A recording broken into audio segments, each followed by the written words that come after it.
আপনাকে দিনাজপুরের এক থানায় আমি যখন বলেছি আল্লামা সাইদ হুজুর জেলের ভিতরে আছে, এ কথা বলা মাত্র আমার মাইক কাড়ে নিছে। আমি বললাম মাইক কাড়াইলেন কেন? বলে কোন রাজাকারের নাম কোরআনের মাহফিল উচ্চারণ হবে না। আল্লামা সাইদি সাহেব নাকি রাজাকার, আর তার নাম আমি উচ্চারণ করছি। আমি সেদিন থেকে দেখলাম উদউ ইলা সাবিলি রাব্বিকা বিল হিকমা, হিকমতের মার দেওয়া লাগবে। আমার যত দিনস্থ বক্তা ছোট ছোট তাদেরকে বললাম, আর সাইদি হুজুরের নাম লিবা না, কোরআনের পাখি বলে দোয়া করবা। আমরা কোরআনের পাখি বলে দোয়া করি, জনগণ বুঝবার পরে কাকে দোয়া করতেছে, জোরে কোনো কথা ঠিক কিনা। কারণ নাম নিলাম না, ওরা আর বুঝবার পারল না। এর নাম হলো অ্যাঙ্গেল এমার, জোরে কোন কি মার। হাসিনার সময় আমরা ডাইরেক্টে মারতে পারি নাই, কিন্তু অ্যাঙ্গেলে হক কথা বলা আমরা ছাড়ি নাই, জোরে কোন কথা ঠিক কিনা। এত দোয়া করলাম, এত কান্দাকাটি করলাম, তারপরে আল্লামা সাইদ হুজুরকে জেলের ভিতর থেকে বের করে হাসপাতালে নিয়ে গিয়ে তাকে হত্যা করা হলো। এখান থেকে বোঝা গেল শুধু কাঁদলে হবে না, কাঁদার মতো কাঁদা লাগবে, জোরে কোন কথা ঠিক কিনা। যেদিন তাকে হত্যা করা হলো সেদিন আমরা সারা রাত ঘুমাইনি, সারা রাত আল্লাহর কাছে কেঁদেছি।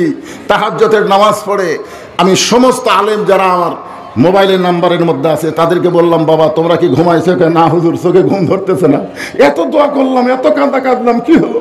আমি বললাম আজকে কান্দো, তাহাজ্জুদের নামাজ পড়ে আল্লাহর কাছে, আল্লাহ দুনিয়ার আদালতে আমরা বিচার পাইনি, তোমার আদালতে বিচার দিলাম। যখন মানুষ দুনিয়ার আদালতে বিচার পায় না, তখন আল্লাহ ছাড়া কোনো আদালত নাই, জোরে কোন কথা ঠিক না। আল্লাহর আদালতে বিচার দেওয়া হলো, সেদিন থেকে হাসিনার পতন শুরু হয়েছে, জোরে কোন কথা ঠিক না। শুধু কাঁদলে হবে না, কাঁদার মতন কাঁদতে হবে। আসসালামু আলাইকুম ওয়া রাহমাতুল্লাহি ওয়া বারাকাতুহু।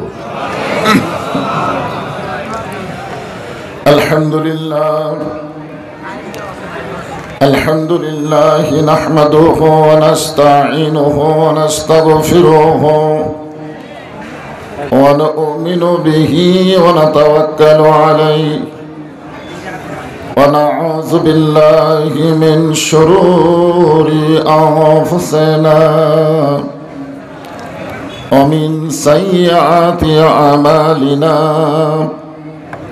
من يهدي الله فلا مضل له ومن يضلله فلا هادي له। সকলে জবান খুলে বলেন আশহাদু আল্লা ইলাহা ইল্লাল্লাহু ওয়াহদাহু লা শারীকা লাহু ওয়া আশহাদু আন্না মুহাম্মাদান আবদুহু ওয়া রাসূলুহু আল্লাযী أرسل رسوله بالحق بشيرا ونذيرا وداعيا إلى الله بإذنه وسراجا منيرا فقد قال الله تعالى في كلامه المجيد والفرقان الحميد।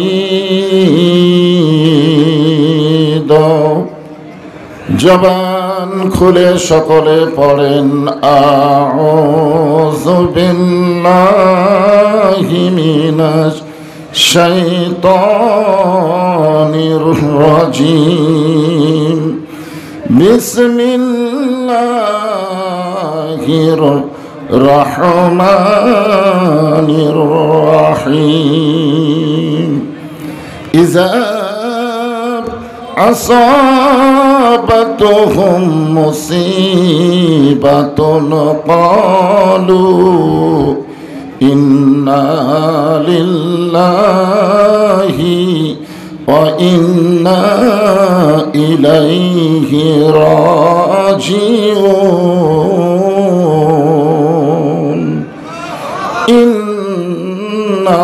ইন্নাল্লাহা وملائكته يصلون على النبي يا أيها الذين آمنوا صلوا عليه وسلموا تسليما اللهم صل على محمد وعلى آل محمد كما صليت على إبراهيم وعلى آل إبراهيم إنك حميد مجيد اللهم بارك على محمد وعلى آل محمد كما باركت على إبراهيم وعلى آل إبراهيم إنك حميد مجيد مشرق حب محمد সকলে বলি সাল্লাল্লাহু আলাইহি ওয়াসাল্লাম মতলায়ে دیوانی ما مطلعِ خورشید عشقست سینهٔ سوجانی ما بلغ العلا بکمالہ کشف الدجى بجمالہ حسنت جميع خصاله صلوا عليه وآله اللهم آمين জান্নাতের বাগান থেকে জান্নাতি মানুষদেরকে নিয়ে আমি গুনাহগার তোমার রহমতের দরজায় দোকানা হাত তুলেছি আল্লাহ হাসরের ময়দানে জব্বার আর কাহার নামে রূপ নিয়া তুমি যখন বিচার শুরু করবে তোমার সামনে দাঁড়ায়া সমস্ত নবীরা নাফসি নাফসি বলে কাঁদতে থাকবে এমন কঠিন অবস্থা হাসরে হবে সেদিন সমস্ত নবী তার উম্মতকে ভুলে যাবে শুধু বলবে আল্লাহ আমার কি হবে আমার কি হবে একমাত্র দরদি নবী শাফাতের কান্ডারি ইয়া রব্বি হাবলি উম্মতি বলে সেজদায় পড়ে যাবে সেই কঠিন মুসিবতের সময় আজকের এই মাহফিলকে ওসিলা করে আমাদের সবাইকে রাসূলের উম্মতের কাতারে আল্লাহ কবুল করে নিও সুবহান রাব্বিকা রাব্বিল ইজ্জাতি আম্মা ইয়াসিফুন ওয়া সালামুন আলাল মুরসালিন والحمد لله رب العالمين لا إله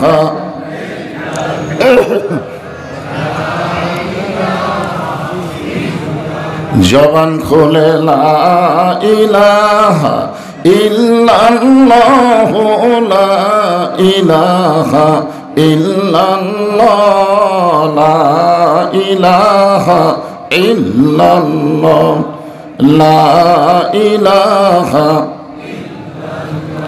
চাঁদ সূরজ আর গ্রহ তারা আল্লাহ নামের পাগল পারা চাঁদ সূরজ আর গ্রহ তারা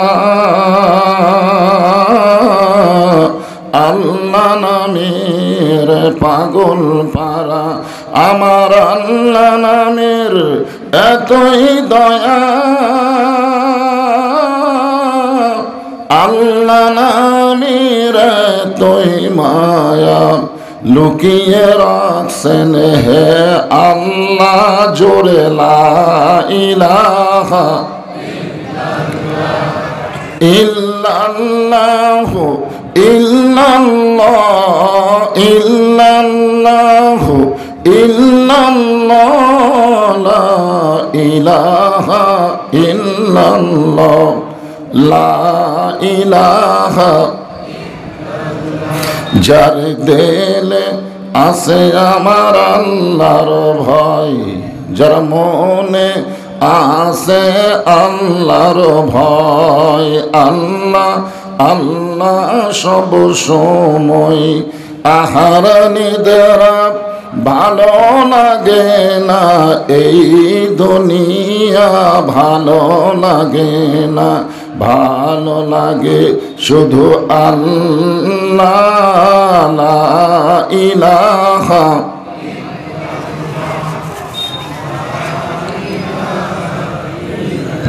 মহব্বতে জবান খুলে লা ইলাহা, মরণের কালে বুঝিতে পারিবা, কবরে গেলে বুঝিতে পারিবা, এই কলেমার কত গুণ লা ইলাহা ইল্লাল্লাহু বলরে মুমিনগণ লা ইলাহা লা ইলাহা ইল্লাল্লাহু মুহাম্মাদুর রাসূলুল্লাহ।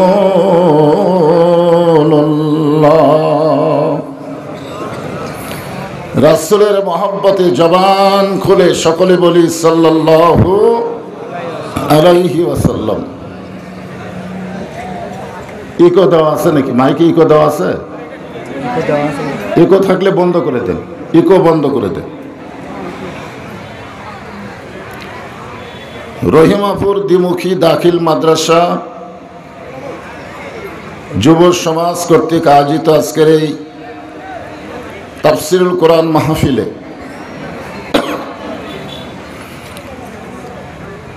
আল্লাহ যিনাকে সম্মানিত সভাপতির আসনে কবুল করেছেন, হযরত মাওলানা নুরুল আমিন সরকার, আজকের এই মাহফিলের সম্মানিত সভাপতিকে অন্তরের অন্তঃস্থল থেকে আমি শুভেচ্ছা জ্ঞাপন করছি। আজকের এই মাহফিলে সম্মানিত ওলামাই কেরাম, এ জাতির শ্রেষ্ঠ সন্তান, আপনাদের মাঝে মাঝে যে সমস্ত আলেম ওলামা বসে আছেন, মঞ্চে আছেন, মাগরিবের নামাজের পর থেকে এত রাত পর্যন্ত কোরআন হাদিসের আলোকে যিনারা অত্যন্ত গুরুত্বপূর্ণ আলোচনা করে আপনাদেরকে শোনালেন, আলেম ওলামা সহ আজকের এই মাহফিলের বক্তাগণকে অন্তরের অন্তঃস্থল থেকে আমি শুভেচ্ছা জ্ঞাপন করছি। আজকের এই মাহফিলের সম্মানিত অতিথিবৃন্দ, সম্মানিত সুধীজন, সকলকেই অন্তরের অন্তঃস্থল থেকে আমি শুভেচ্ছা জ্ঞাপন করছি। এই মুহূর্তে আমার সামনে যারা বসে আছেন, যিনাদেরকে আল্লাহ দয়া করে, রহম করে, মেহেরবানি করে এই জান্নাতের বাগানে কবুল করেছেন,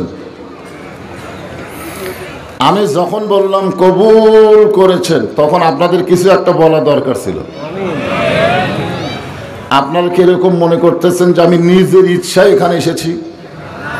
আল্লাহ যদি না চাইতো আপনারা এখানে আসতে পারতেন? আল্লাহ কোরআনে বলেছেন, মা সাবাকা মিন হাসানাতিন ফামিনাল্লাহ, বান্দা বান্দির দ্বারা যখন কোনো ভালো কাজ হয়, এ কাজ বান্দা বান্দি করে না, বরং আল্লাহ নিজেই করায়। আপনারা বলেন তো, এই কোরআনের মাহফিলে বসা ভালো কাজ না খারাপ কাজ? তাহলে এই কাজ আপনারা করলেন না আল্লাহ করালেন? তাহলে এই মুহূর্তে আমরা বিশ্বাস করতে পারি, আমরা যত বড়ই পাপী হই না কেন, এই সময় আল্লাহ আমাদের উপরে রাজি আছেন। রাজি যদি না থাকতেন এই জায়গার মধ্যে আমাদেরকে আসার তৌফিক দিতেন না। আমার সামনে যিনারা বসে আছেন, এখনো জায়গা না পাওয়ার কারণে যেনারা দাঁড়িয়ে আছেন সকলকেই অন্তরের অন্তঃস্থল থেকে আমি শুভেচ্ছা জ্ঞাপন করছি। আমার সম্মানিত মা বোনেরা, পর্দার অন্তরালে বসে বসে যারা আলোচনা শুনতেছেন তাদেরকে শ্রদ্ধা জ্ঞাপন করে এই মুহূর্তে জানতে চাচ্ছি আপনারা সকলে কেমন আছেন? আলহামদুলিল্লাহ না ইন্নালিল্লাহ? আলহামদুলিল্লাহ। আমি ইন্নালিল্লাহর মধ্যে আছি, কারণ যে আয়াতের উপর আজকে তাফসীর হবে সে আয়াতটাই হলো ইন্নালিল্লাহ। ইজা আসাবাতহুম মুসিবাতুন ক্বালু ইন্না লিল্লাহি ওয়া ইন্না ইলাইহি রাজিউন। যে আল্লাহ শারীরিক সুস্থতা, মানসিক প্রশান্তি দান করে আজকের এই জান্নাতের বাগানে কবুল করলেন, আমরা সে আল্লাহর উপরে খুশি না বেজার? তাহলে জবান খুলে সমস্বরে সকলে বলবো রব্বানা লাকাল হামদ হামদান কাসীরান তাইয়িবান মুবারাকান ফীহি। আমরা আল্লাহর প্রশংসা করার কারণ হলো আল্লাহ সবসময় আমাদের পক্ষে আছেন, কিন্তু আমরা আল্লাহর পক্ষে নেই। রুহের জগতে যখন আমরা ছিলাম, এই দুনিয়াতে আসার আগে আর একটা জগৎ ছিল, সে জগৎকে বলা হয় রুহের জগৎ, আলমে আরওয়াহ। এই রুহের জগতে যখন আমরা ছিলাম তখন আল্লাহ আমাদের রুহগুলোকে অত্যন্ত ভালোবেসে দুনিয়ার জগতে মুসলমানের ঘরে আমাদের কবুল করেছে। জোরে কোন কথা ঠিক কিনা? যদি আল্লাহ মুসলমানের ঘরে না পাঠায়া ভগবানের ঘরে, হিন্দুদের ঘরে আমাদের পাঠাতো, আমাদের অবস্থা কি হতো? একটাবার চিন্তা করে দেখেন তো, ভগবানের ভ বাদ দিলে গবানের কোন অর্থ ডিকশনারিতে নাই। গবানের গ বাদ দিলে বান মানে বন্যা, দুনিয়ার কোনো মানুষ পছন্দ করে না। বা বাদ দিলে নো মানে নাই, ভগবান নাই।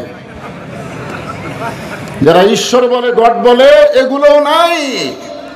আর আমরা যে আল্লাহ পেয়েছি, আল্লাহু লা ইলাহা ইল্লাহু আল হাইয়ুল কাইয়ুম, এমন একজন আল্লাহ পাইছি, মন চাইলে আলিফ বাদ দেন, লিল্লাহি মা ফিস সামাওয়াতি ওয়াল আরদ। মন চাইলে আরেকটা লাম বাদ দেন, লাহুল মুলকু ওয়া লাহুল হামদ। আবার মন যদি চায় লাম বাদ দিয়ে দেখেন, হুয়াল্লাহুল্লাযী লা ইলাহা ইল্লাহু। ভাগ্য গুণে এমন একটা আল্লাহ পেয়েছি যে আল্লাহর সবকিছু বাদ দিলে আল্লাহ বাদ পড়বে না। মুসলমানের আল্লাহ সদা বিরাজমান। জোরে বলেন ঠিক কিনা? এটা ভাগ্যের ব্যাপার। দুনিয়াতে জন্ম নেওয়ার সময় আমরা এমন একটা ঘরে জন্ম নিলাম যে ঘরটা হলো মুসলমানের ঘর। যে আল্লাহ মুসলমানের ঘরে আমাদের কবুল করেছেন, আমরা সে আল্লাহর উপরে খুশি না বেজার? তাহলে জবান খুলে বলি আলহামদুলিল্লাহ।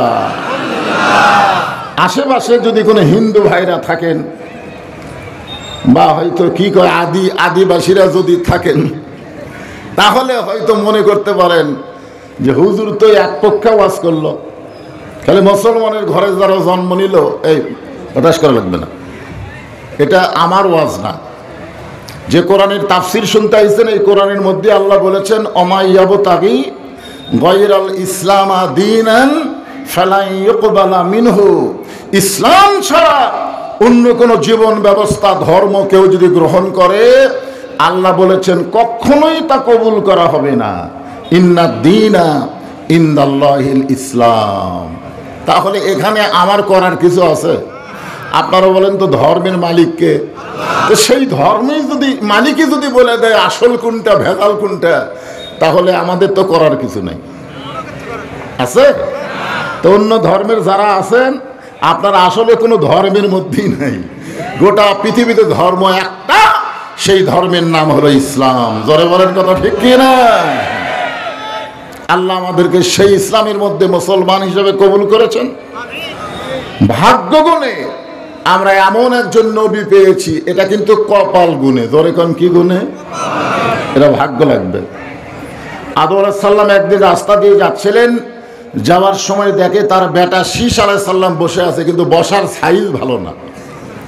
বসারও একটা সাইজ আছে, আছে না নাই? জোরে কোন আছে না নাই? হ্যাঁ, আপনারা যারা বসেছেন তারা কেমন বসা? না না না, আমাদের বগুড়ার ভাষায় বলা হয় আলগা ডাবা। আলগা ডাবা, আলগা শব্দের অর্থ হলো তারা বক্তার আকর্ষণে মাহফিলে আসে, ওয়াজ যদি সাটে তাহলে তারা ডাবে, আর ওয়াজ যদি না সাটে আলো হয়ে থাকে উঠে চলে যায়। আর ডাবা শ্রোতা হলো তারাই যারা বক্তার আকর্ষণে আসে না, আসে আল্লাহর কোরআনের আকর্ষণে। এ কোরআন হাদিস থেকে যতক্ষণ আলোচনা চলবে তারা শুনতেই থাকবে, এরা হলো ডাবা শ্রোতা। এখন আমার সামনে যারা বসে আছেন আপনারা আলগা না ডাবা? কারা কারা আলগা শ্রোতা হাত তোলেন? একজনও নাই, একজনও নাই। দুই একটা তুলবার চাচ্ছিল, খেয়াল হয়েছে। তো বসার একটা সাইজ আছে, আছে রে নাই? আমি এখানে ওয়াজ শুরুই করি নাই, কেবল খুতবা শুরু করতেই দেখি এখান থেকে একদল ছেলে পেলে, এরা কোনো মাদ্রাসার বাচ্চারা হবে, সব উঠে চলে গেল। ঠিক কিনা বলেন? তো তোমরা থাকবাই না, তোমরা বসলা কেন? আর বসলেও যখন তোমরা যাবা কেন? এই জন্য হাফেজি মাদ্রাসার ছাত্র যারা আছে তাদের কোনো ওয়াজ শোনা লাগবে না, কারণ তারা নিজেরাই একটা ওয়াজ। জোরে কোন কথা, ঠিক কি না? কারণ তারা যখন মাদ্রাসায় ভর্তি হয়েছে, আমার হাফেজি মাদ্রাসা আছে, মাদ্রাসার ছাত্র ভর্তি হলে ওই মাদ্রাসার হুজুর তাকে আগে নিয়ে যায় পেশাবখানায়। কোথায় নিয়ে যায়? পেশাবখানা নিয়ে যায়। আগেই কিতাব দেয় না, বই দেয় না, আগে পেশাবখানা নিয়ে যায়, পেশাব করা শিখায়। কিভাবে পেশাব করা লাগবে, কিভাবে পানি নেওয়া লাগবে, কিভাবে পবিত্র হওয়া লাগবে, এগুলো শিখানোর পরে তারপরে তার হাতে কিতাব তুলে দেয়, ইলাম ইয়ামসুহু ইল্লাল মুতাহহারুন। ততক্ষণ পর্যন্ত তুমি স্পর্শ করতে পারবা না যতক্ষণ তুমি পবিত্র না হবা। জোরে কোন কথা, ঠিক কি না? হাফেজি মাদ্রাসার ছাত্র এরা পবিত্র, সবসময় আল্লাহর কোরআন ধরে কোরআন পড়ে। এদের আবার এত রাত জাগা ওয়াজ শোনা লাগবে কেন? এ আর কেউ আছে নাকি? আর কেউ আছে? তাহলে উঠলে এখনই ওঠো। তোমরা মাহফিলের সৌন্দর্য নষ্ট করবা, এটা চলবে না। এখান থেকে এক দল উঠে গেল। আরে পাগলা, বগুড়া থেকে একটা বক্তা আইছে, 2-4 মিনিট শোন তো কি কয়। ওয়াজ শুরু না করতে উঠে গেল, আমার মন ভেঙে গেল। না ঠিকই আছে। শোনেন ভাই, আমরা বয়স্ক বক্তা, কথাটা বুঝলেন না? আমার বয়সের যারা বক্তা তারা এখন বউ চলনিয়া শুয়ে আছে, না হয় মরে গেছে, যে কোনো একটা করতেছে। হয় বউ চলনিয়া শুয়ে আছে, না হয় কবরত গেছে। আপনাকে দোয়ায় এই বয়সে এখন আল্লাহ আমাকে মাঠে ময়দানে খেদমত করার তৌফিক দান করেছে। আমার ওয়াজের বয়সই চলতেছে 42 বছর, ওয়াজের বয়স। চিন্তা করছেন? তো এই বয়সে আপনাকে এমপি পদপ্রার্থী বলে দিল, সেই ভাইরাল। একের বউ চল নিয়ে সব বাড়ি তো আর শোনে, তো বাড়ি তো আর শুনছেন, আজকে আবার ফাঁকা হচ্ছে না। এখানকার যিনি আজকে দ্বিতীয় বক্তা, উনি বলেছেন, হুজুর এই রহিমাপুরের একটা কলঙ্ক আছে। সেটা কি? বলে মাহফিলে মানুষ হয় না, এইখানে নাকি মানুষ হয় না। তা আজকে আমি দেখতেছি জায়গায় হয় না। জোরে কোন কথা, ঠিক কিনা? তো উল্টা যখন হয়েছে তাহলে বোঝা যাচ্ছে কিছু একটা আল্লাহ বাড়ি করে দিবে। জোরে কোন ঠিক কিনা? এই নিয়তে আমাদের বসে থাকা লাগবে। বসার একটা সাইজ আছে। আদম বললেন, বাবা শীষ এরকম সাইজ হয়ে বসে আছো কেন? বসার তো একটা সাইজ আছে, সাইজ হয়ে বসে আছো কেন? শীষ বললেন, বাবা আমার মধ্যে গরম গরম ভাব। কি ভাব? গরম গরম ভাব। বলে কিসের গরম? বলে 3 কারণ। কয় কারণ? 3টা কারণে আমার মধ্যে একটু গরম গরম ভাব হয়েছে। আদম বললেন, কারণ 3টা কি? বলে 1 নম্বর কারণ হলো আমার বাবা আল্লাহর নবী, আমি নিজেও আল্লাহর নবী, আর দুনিয়াতে বউ পাইছি বেহেশতের হুর। শীষ আলাইহিস সালামের বাবা আদম আলাইহিস সালাম আল্লাহর কি? নিজেও নবী, আর দুনিয়াতেই বউ পাইছে বেহেশতের হুর। আমরা জান্নাতে গেলে হুর পাবো, আর শীষ আলাইহিস সালাম দুনিয়াতেই পাইছে। এই 3টি কারণে আমার মধ্যে একটু গরম গরম ভাব, হাসিনা হাসিনা ভাব। জোরে কোন কি ভাব? হাসিনা হাসিনা ভাব। আদম বললেন, বাবা শীষ নবীর বেটা নবী না হইয়া, বেহেশতের হুরের স্বামী না হইয়া আখরি জাহানের পয়গম্বরের উম্মত যদি হতে পারতে তোমার জীবন ধন্য হয়ে যেত। নবীর বেটা নবী না হইয়া বেহেশতের হুরের স্বামী না হইয়া আখরে জাহানের পয়গম্বর মানে আমাদের নবীকে ইঙ্গিত করে বলেছেন। আখরে জাহানের পয়গম্বর বলতে কাকে বুঝতেছেন? মা কানা মুহাম্মাদুন আবা আহাদিন মির রিজালিকুম ওয়ালাকিন রাসূলুল্লাহি ওয়া খাতামান নবিয়্যিন। আমাদের নবী হলেন শেষ নবী, যার পরে আর কোনো নবী নাই। জোরে কোন কথা ঠিক কিনা? শেষ বললেন বাবা নবীর বেটা নবী না হইয়া বেহেশতের হুরের স্বামী না হইয়া আখরি জাহানের পয়গম্বরের উম্মত হলে ভাগ্য ভালো হতো কেমনে আপনার কাছে শুনতে চাই। আদম বললেন তাহলে বসার মতো বসো, বসার মতন বসো। যে বসা যতক্ষণ ওয়াজ চলবে ততক্ষণ ওটা চলবে না। এখন বলবেন হুজুর যদি পেশাব লাগে তাহলে কি উঠবো না? আমি দেখি যে আল্লাহর কোরআনের মধ্যে এমন একটা পাওয়ার আছে, অনুনাজ্জিলু মিনাল কোরআনি মা হুয়া শিফাউ ওয়া রাহমাতুল লিল মুমিনিন। মুমিনদের জন্য আল্লাহ তাআলা এই কোরআনকে যাবতীয় রোগের রোগ মুক্তি হিসাবে নাজিল করেছে। জোরে কান সুবহানাল্লাহ। যদি কোরআনের প্রতি আকর্ষণ বাড়াতে পারেন পেশাব লাগলেও আপনি উঠতে পারবেন না, আর যদি না ওঠেন পেশাব জাতীয় যত ব্যারাম আল্লাহ এই কোরআনের উসিলায় ভালো করে দিবে। জোরে কান ঠিক কিনা? শীষ আলাইহিস সালাম বসে গেছে, আদম বলতেছেন তাহলে শোনো আমি একটা ভুল করেছিলাম। কি করেছিলাম? ভুল। কোন নবীরা কিন্তু অপরাধ করেনি, নবীরা হয়তো ভুল করতে পারে। কুল্লু নাবিয়ুন মাসুমাইন, প্রত্যেকটা নবীকে আল্লাহ মাসুম বানায় দিয়েছে। জোরে কান সুবহানাল্লাহ। আল্লাহ তাআলা বলেছিলেন আলা তাকরাবা হাদিস শাজারাতা ফাতাকুনা মিনাজ জালিমিন। ওই গাছের কাছে যান যায়ও না, ওই গাছের কাছে যান যায়ও না। এ কোরআনে আমরা যেটা পাই সেটাই বলতেছি আর কি।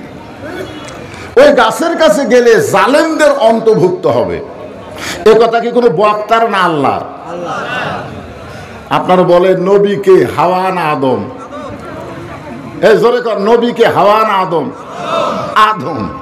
তাহলে আপনারা বলেন তো আদম নবী কি গাছের কাছে গেছিল? যায়নি। গাছের কাছে গেছিল হাওয়া। কারণ আদমকে আল্লাহ তৈরি করেছে আল্লাহর জন্যে, আর হাওয়াকে আল্লাহ তৈরি করেছে আদমের জন্যে। হাওয়াকে আল্লাহর জন্য তৈরি করলে একসঙ্গে দুইটারে তৈরি করে ফেরেশতা দিয়ে সেজদা করায় নিতেন, কিন্তু আল্লাহ তাআলা আদমকে আগে তৈরি করে উসজুদু লি আদামা সমস্ত ফেরেশতা দিয়ে সেজদা করায় নিলেন। জোরে বলেন ঠিক কিনা? এরপরে আদম আলাইহিস সালাম বেহেশতের মধ্যে যায় যখন ছটফট করে, তখন আদম আলাইহিস সালামের ছটফটানি ব্যারাম বন্ধ করার জন্যে আল্লাহ একটা ঘুম দিলেন। আর ওই ঘুমের মধ্যে আল্লাহ অপারেশন করে বাম পাজরের বাঁকা হাত দিয়ে আল্লাহ মা হাওয়ারে সৃষ্টি করলেন। তখন শয়তান মুসদ তাও দিল যে আমি তো আদমের কাছে যাওয়ার পারবো না, কিন্তু আদমের জন্য যেটা সৃষ্টি হয়েছে ওর কাছে যাওয়া যাবে। যাই হোক জান্নাতের মধ্যে সে ধোকা দিল, ধোকাতে হাওয়া বোকা হয়ে গন্ধম খাইল। তো খাওয়ার পরে ইবলিস বলতেছে তুমি একলা খেলে হবে না তো, কারণ জান্নাতে তুমি একলা থাকবা? বলে না, তোমার স্বামীরে নিয়ে যদি থাকবার চাও ওরেও খাওয়াও। এখন কেমনে খাওয়াই? শরবতের মধ্যে মিশাইয়া একেবারে মুখের সামনে ধরেছে, আদম নবী শরবত মনে করে খাইছে, হাওয়া মুসকি মুসকি হাসতেছে। তা আদম বলে হাওয়া হাসার কারণ কি? বলে গাছের কাছে গেছিলাম, আমি খাসি। আদম বলে আল্লাহ নিষেধ করলো তুমি খাইলে? বলে নিষেধের প্রতি আমার আকর্ষণ বেশি, আল্লাহ জানে না? কারণ মেয়েদেরকে যত নিষেধ করবেন তত আকর্ষণ বেড়ে যাবে। জোরে কোন কথা ঠিক কিনা? খালি যদি বলেন এই কথা কইও না, ওই না কওয়া পর্যন্ত থাকতে পারবে না। আর যদি বলেন এই কথা যায় বলো তো, আমার কাম নাই, মানে বলবার বললে বলবে না, নিষেধ করলেই বলবে। নিষেধের প্রতি মেয়েদের আকর্ষণ কম না বেশি? আদম চুমু করে বললেন হাওয়া তুমি তাহলে গন্ধম খাইছো? সঙ্গে সঙ্গে আল্লাহ বলে আদম শুধু হাওয়া খায়নি, তুমিও খাইছো। মুখের মধ্যে ডান হাত ঢুকাই দিলেন। ডান হাত ঢুকাই দিয়ে এই কবজি পর্যন্ত গলার মধ্যে ঢুকায়া রক্ত বমি করলেন। রক্ত বমি করার পরে আল্লাহ বললেন আদম জান্নাত থেকে বের হয়ে যাও। আদম আলাইহিস সালাম বললেন, আল্লাহ আমার কোনো দোষই নেই, আমার কোনো দোষ নাই, আমি গন্ধমের কাছে যাইনি, গন্ধম ফল আমি খাইনি, শরবতের মধ্যে যে আমারে খাওয়াইছে আমি জানিয়ে খাইনি, যখন জানবার পারছি তখন মুখের মধ্যে হাত ঢুকাই আমি রক্ত বমি করছি, এরপরে আমার দোষ কোথায়? আল্লাহ বলে, দোষ নাই, তোমার কোনোই দোষ নেই, এটা আমি আল্লাহ জানি, কিন্তু হাওয়া তোমার কে হয়? আদম বললেন, আল্লাহ হাওয়া আমার বউ হয়। আল্লাহ কয়, আদম হাওয়া তোমার কে হয়? আদম বলে, আল্লাহ হাওয়া আমার বউ হয়। আল্লাহ আবার প্রশ্ন করলেন, আদম হাওয়া তোমার কে হয়? আদম বলে, আল্লাহ একই কথা বারবার বলেন কেন? হাওয়া আমার বউ হয়। কবুল একবার বললেই হয়, তিনবার বলা লাগে, কারণ কি? আপনার বিয়ের সময় কয়বার কবুল করছেন? তা আপনি কি বলছেন এই একই কবুল বারবার কেন? এটা তো কইছেন নিয়ম। আল্লাহ বললেন, আদম পরপর তিনবার বললাম হাওয়া তোমার কে হয়, প্রত্যেকবারই বললে হাওয়া আমার বউ হয়। যতদিন হাওয়াকে বউ বলে তুমি স্বীকার করবা, তাহলে স্বামী হিসাবে সেই বইয়ের দিকে খেয়াল করার দরকার আছে না? না, তোমার ভুল হলো। হাওয়া গন্ধম গাছের কাছে কখন গেল? আদম কয় আমি খেয়াল করিনি। আল্লাহ কয়, আদম হাওয়া গন্ধম ফল কখন খাইলো? আদম কয়, আল্লাহ আমি খেয়াল করিনি। আল্লাহ কয়, আদম হাওয়া যে গন্ধম শরবত বানায় তোমার মুখের সামনে দিল, কেমনে শরবত বানালো? আদম কয়, আল্লাহ আমি খেয়াল করিনি। আল্লাহ কয়, বিয়ে করবা তুমি আর খেয়াল করবা আমি? তো এখন আপনাদের বউ কি করতেছে আপনাকে খেয়াল করার দরকার আছে না নাই? জোরে করে আছে না নাই? যদি খেয়াল না করেন, বাবা আদমকে জান্নাত থেকে বের করেছে, আমাদেরকে জাহান্নামের মধ্যে ঢুকায় দিবে। জোরে কথা ঠিক কি না? আদম বলে, বাবা শীষ, ওই একটা মাত্র ভুলের কারণে 350 বছর আমি কেঁদেছি, কানতে কানতে আমার চোখের পানি দিয়া গালের গোস্ত খসে পড়ে গেছে। এক সময় আল্লাহর কাছে বললাম, এত কান্দা কান্দি আল্লাহ আমার কি ভুল তুমি মাফ করবা না? আল্লাহ বলে, শুধু কাঁদলে হবে না, কাঁদার মতো কাঁদা লাগবে। আমরা হাসিনার 15 বছরে এতই কান্দা কাঁদছি ভাই। আল্লামা সাইদি হুজুরের জন্য এত কান্দা কাঁদছি। আপনাকে দিনাজপুরের এক থানায় আমি যখন বলেছি আল্লামা সাইদি হুজুর জেলের ভিতরে আছে, কথা বলা মাত্র আমার মাইক কাড়াইলিস। আমি বললাম, মাইক কাড়াইলেন কেন? বলে, কোন রাজাকারের নাম কোরআনের মাহফিল উচ্চারণ হবে না। আল্লামা সাইদি সাহেব নাকি রাজাকার, আর তার নাম আমি উচ্চারণ করছি। আমি সেদিন থেকে দেখলাম, উদউ ইলা সাবিলি রাব্বিকা বিল হিকমা, হিকমতের মার দেওয়া লাগবে। আমার যত অধীনস্থ বক্তা ছোট ছোট তাদেরকে বললাম, আর সাইদি হুজুরের নাম লিবা না, কোরআনের পাখি বলে দোয়া করবা। আমরা কোরআনের পাখি বলে দোয়া করি, জনগণ বুঝবার পারে কাকে দোয়া করতেছে। জোরে কোনো কথা ঠিক কিনা? কারণ নাম নিলাম না, ওরা আর বুঝবার পারলো না। এর নাম হলো অ্যাঙ্গেলে মার। জোরে কোন কি মার? হাসিনার সময় আমরা ডাইরেক্টে মারতে পারি নাই, কিন্তু অ্যাঙ্গেলে হক কথা বলা আমরা ছাড়ি নাই। জোরে কোন কথা ঠিক কিনা? এত দোয়া করলাম, এত কান্দাকাটি করলাম, তারপরে আল্লামা সাইদ হুজুরকে জেলের ভিতর থেকে বের করে হাসপাতালে নিয়ে গিয়ে তাকে হত্যা করা হলো। এখান থেকে বোঝা গেল শুধু কাঁদলে হবে না, কাঁদার মতো কাঁদা লাগবে। জোরে কোন কথা ঠিক কিনা? যেদিন তাকে হত্যা করা হলো সেদিন আমরা সারা রাত ঘুমাইনি, সারা রাত আল্লাহর কাছে কেঁদেছি। তাহাজ্জুদের নামাজ পড়ে আমি সমস্ত আলেম যারা আমার মোবাইলের নাম্বারের মধ্যে আছে তাদেরকে বললাম, বাবা তোমরা কি ঘুমাইছো? না হুজুর, চোখে ঘুম ধরতেছে না। এত দোয়া করলাম, এত কাঁদা কাঁদলাম, কি হলো?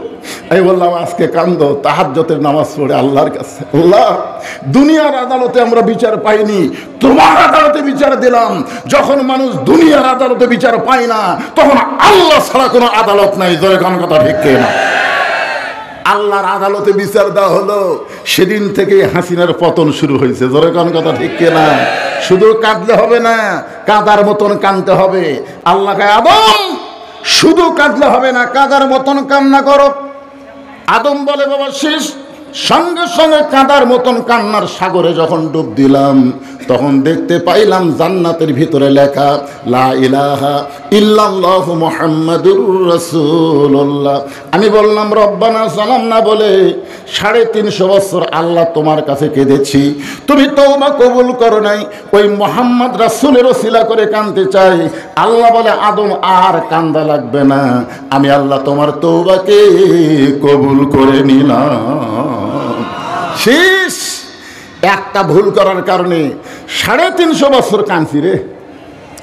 আর ওই নবীর উম্মতরা যদি সারা জীবন ভুল করে, সারা জীবন যদি ভুল করে, কোনো এক সময় যদি ভুল বুঝে অপরাধ বুঝে চোখের সামান্য পানি মাছির মাথার মতন বের করে যদি বলে আল্লাহ ওই নবীর খাতিরে আমাদেরকে মাফ করে দাও, আল্লাহ নবীর উম্মত হওয়ার কারণে সঙ্গে সঙ্গে তাদের জীবনের গুনাহ মাফ করে দিবেন।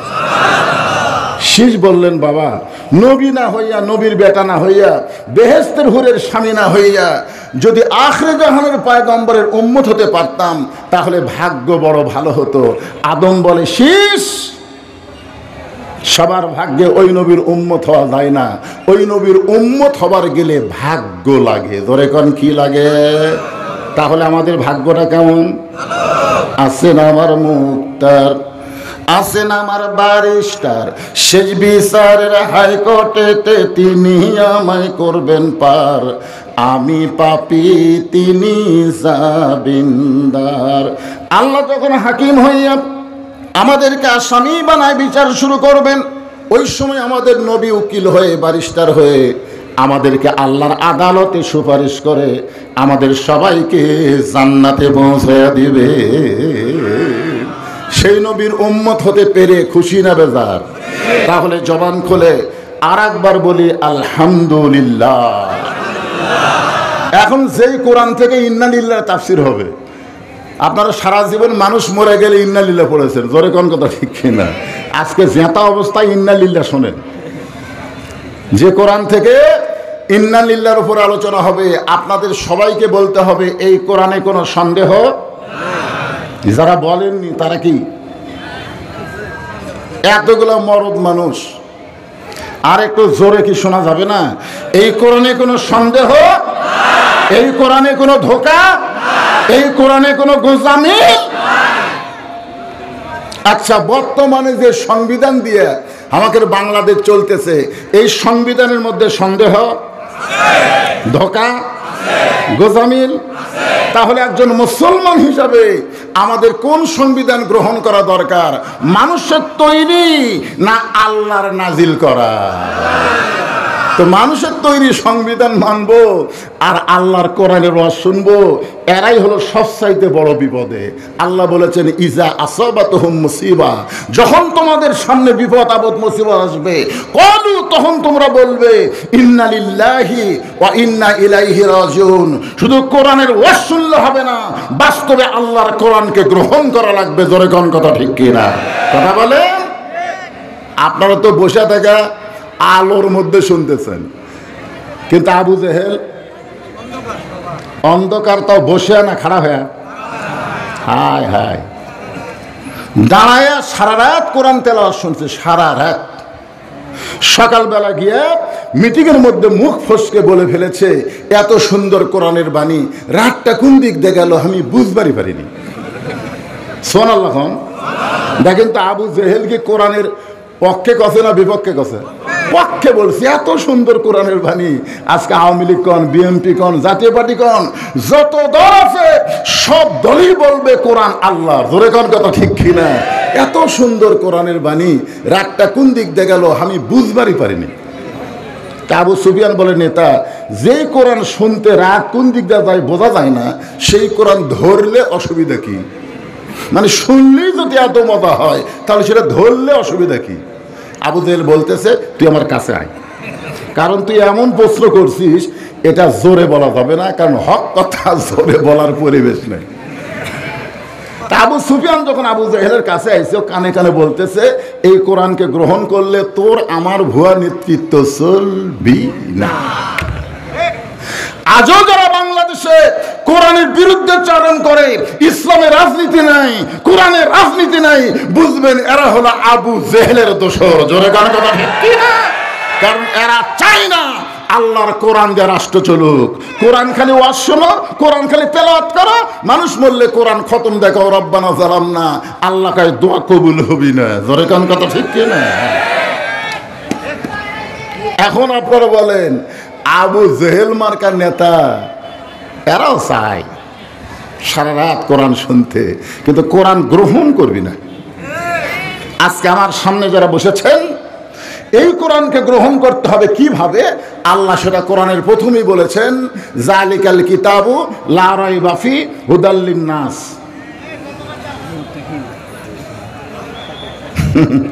আপনারা কিছু করেননি, সৌদি সাহেব বুঝতে পারছেন। দেখেন, এখানে আল্লাহ বলতে পারতেন যে এই কোরআনের মধ্যে কোনো সন্দেহ নেই, এই কোরআন পাইকারি হারে সবাইকে হেদায়েত দেবে। আল্লাহ তাআলা এখানে হুদাল্লিল মুত্তাকিন শব্দ উল্লেখ করলেন যে মুত্তাকি ছাড়া আল্লাহর কোরআন থেকে হেদায়েত পাওয়া যাবে না। মুত্তাকি হতে গেলে মুত্তাকি শব্দের ব্যাখ্যা জানা লাগবে। আল্লাহ তাআলা কোরআনে বললেন, ইয়া আইয়ুহাল্লাযীনা আমানুত্তাকুল্লাহা হাক্কা তুকাতিহি ওয়া লা তামুতুন্না ইল্লা ওয়া আনতুম মুসলিমুন। কি বুঝলেন? আল্লাহকে যারা বিশ্বাস স্থাপন করেছে, ভয় করতে হবে কার? এ ভয়টা কখন হয়? এ ভয়টা কোন জায়গায় হয়? আমাদের বাংলাদেশে সব জায়গায় হয় না। ইমাম সাহেব আসরের নামাজের ইমামতি করতেছে, ডবল টাইটেল পাস, দাওরা পাস। আপনার বলেন তো আসরের ফরজ কয় রাকাত? ইমাম 2 রাকাতে বসেছে, আবার 3 রাকাতেও বসে গেছে। তো সামনে কাতারের মুসল্লি খেয়াল করেনি, সামনে কাতারের মুসল্লি খেয়াল করেনি ইমাম কোন রাকাতে বসলো, কিন্তু 2 নম্বর কাতারে এক ভ্যান চালক ওই আবার খেয়াল করছে, কে রে আসরের নামাজের বৈঠক হলো 2টা, একটা 2 রাকাত, একটা 4 রাকাত। তো হুজুর যে 2 রাকাতেও বসলো, 3 রাকাতেও বসলো। আল্লাহু আকবার। যেই কথা আল্লাহু আকবার, ইমাম সাহেব মনে মনে বলতেছে, তুই যতই লোকমা দে, 41 সালের আগে আমি উঠবো না।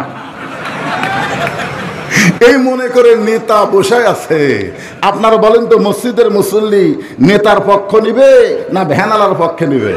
কেন কেন কেন ভ্যানালার পক্ষে নিবে? কারণ ভ্যানালা লোকমা দিয়েছে এটা ঠিক, নেতা তুমি যেটা করেছো এটা ব্যাঠিক। আল্লাহর আইন যেখানে চলবে সেখানে নেতার ইচ্ছা মতো চলতে হবে, চলা যাবে না, আল্লাহর হুকুম মোতাবেক চলতে হবে। জোরে কোন কথা ঠিক কি না? মসজিদে আইন চলে কার? আল্লাহর আইন চলার কারণে মসজিদের ভিতরে খবর জানেন, আমি একদিন মসজিদে ঢুকবার যাই, দেখি মসজিদের মধ্যে 3 জন মুসল্লি। কয়জন? ওরা খালি বারবার ঘড়ি দেখতেছে, কিন্তু হুজুরের মায়ের অসুখ, হুজুর মা লেগে গেছে হাসপাতালে, আসেনি। ওরা 3 জন খালি ঘড়ি দেখতেছে, নামাজের সময় হলো, একটা হুজুরে নাই। আমি চিন্তা করলাম, আমি ঢুকলেই তো আমার সামনে দিবে, আমি একটু 2 মিনিট পরে ঢুকবো, দেখি এরা কি করে। আমি জানলার ফাঁক দিয়ে তাকায় দেখি এই 3 জন মুসল্লির মধ্যে একজন হলো আওয়ামী লীগ, একজন হলো জামাত, একজন হলো বিএনপি। তো নামাজের যখন সময় হয়ে গেছে, তখন জামাত বলতেছে, ভাই আওয়ামী লীগ আপনার দল ক্ষমতাতে আছে, আপনি সামনে যান। আওয়ামী লীগ বলতেছে, এই নামাজ কয় রাকাত তাই ঠিক মতো জানি না, আমি সামনে যাবো। বিএনপি বলতেছে, ভাই আপনার খালি বড় দল করেন, তাহলে আপনি সামনে যান। বিএনপি বলতেছে, বেশি সময় নষ্ট করিস না, তুই সামনে যা। আমরা জানি রে, জামাত ছাড়া সামনে যাওয়ার কারো মুরাদ নাই। জোরে কোন কথা ঠিক কিনা? আমরা জানি রে, আল্লাহর আইন যেখানে চলবে সেখানে জামাত ছাড়া ইমামতি করবার কেউ পারবি না। জোরে কোন কথা ঠিক কিনা? তুই সামনে যা, তুই যা। আল্লাহর আইন যেখানে চলবে, এই আইন চলবে যেখানে, নেতৃত্ব দিবে কারা এটা মসজিদের মধ্যে গেলে বোঝা যায়। জোরে বলেন কথা ঠিক? তাকবীর পরে দিয়ে নেবে। আল্লাহ, এই মায়েরা হইচই করতেছে দেখছেন? আপনারা তো ওরকম সাইজ করে পারেননি, এই গন্ধম খাওয়া জাতক সাইজ করে পারেননি। হইচই করে করে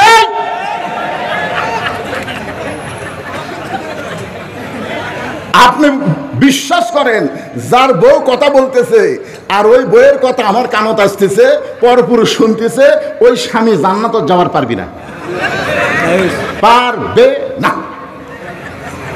আর দায়ুসুল আয়াদখুলুল জান্নাহ, দায়ুস কোনদিন জান্নাতে যাবে না। সাহাবীরা বললেন, হুজুর দায়ুস কোন নারী? রাসূল বলেন, দায়ুস কোন নারী না, দায়ুস হলো ওই সকল পুরুষ মানুষ যাদের অধীনে নারীরা পর্দা করে না। আপনারা বলেন তো, মেয়েদের জবান এটা পর্দার মধ্যে পড়ে কি পড়ে না? আমি এক জায়গায় বলছি, হ্যাঁ মায়েরা জোরে কথা বলবেন না, জোরে কথা বললে পর্দার খেলাফ হয়। ইতিমধ্যে এক মেয়ে আমাকে স্লিপ দিছে, হুজুর মেয়েরা জোরে কথা বললে, সেই কথা শুনলে যদি পর্দার খেলাফ হয়, তাহলে প্রধানমন্ত্রী ভাষণ দেয় জাতির উদ্দেশ্যে, এই ভাষণ শোনা কি? আমি তো চিন্তা করলাম, কে রে, আমাকে প্রধানমন্ত্রী তো মেয়ে, আরে এখন যদি বলি মেয়ে মানুষের ভাষণ শোনা যায় নাই, টেজর থেকে নাম্বার দিবি না, তাকাই আমার ধরবি, জোরে কথা ঠিক কিনা?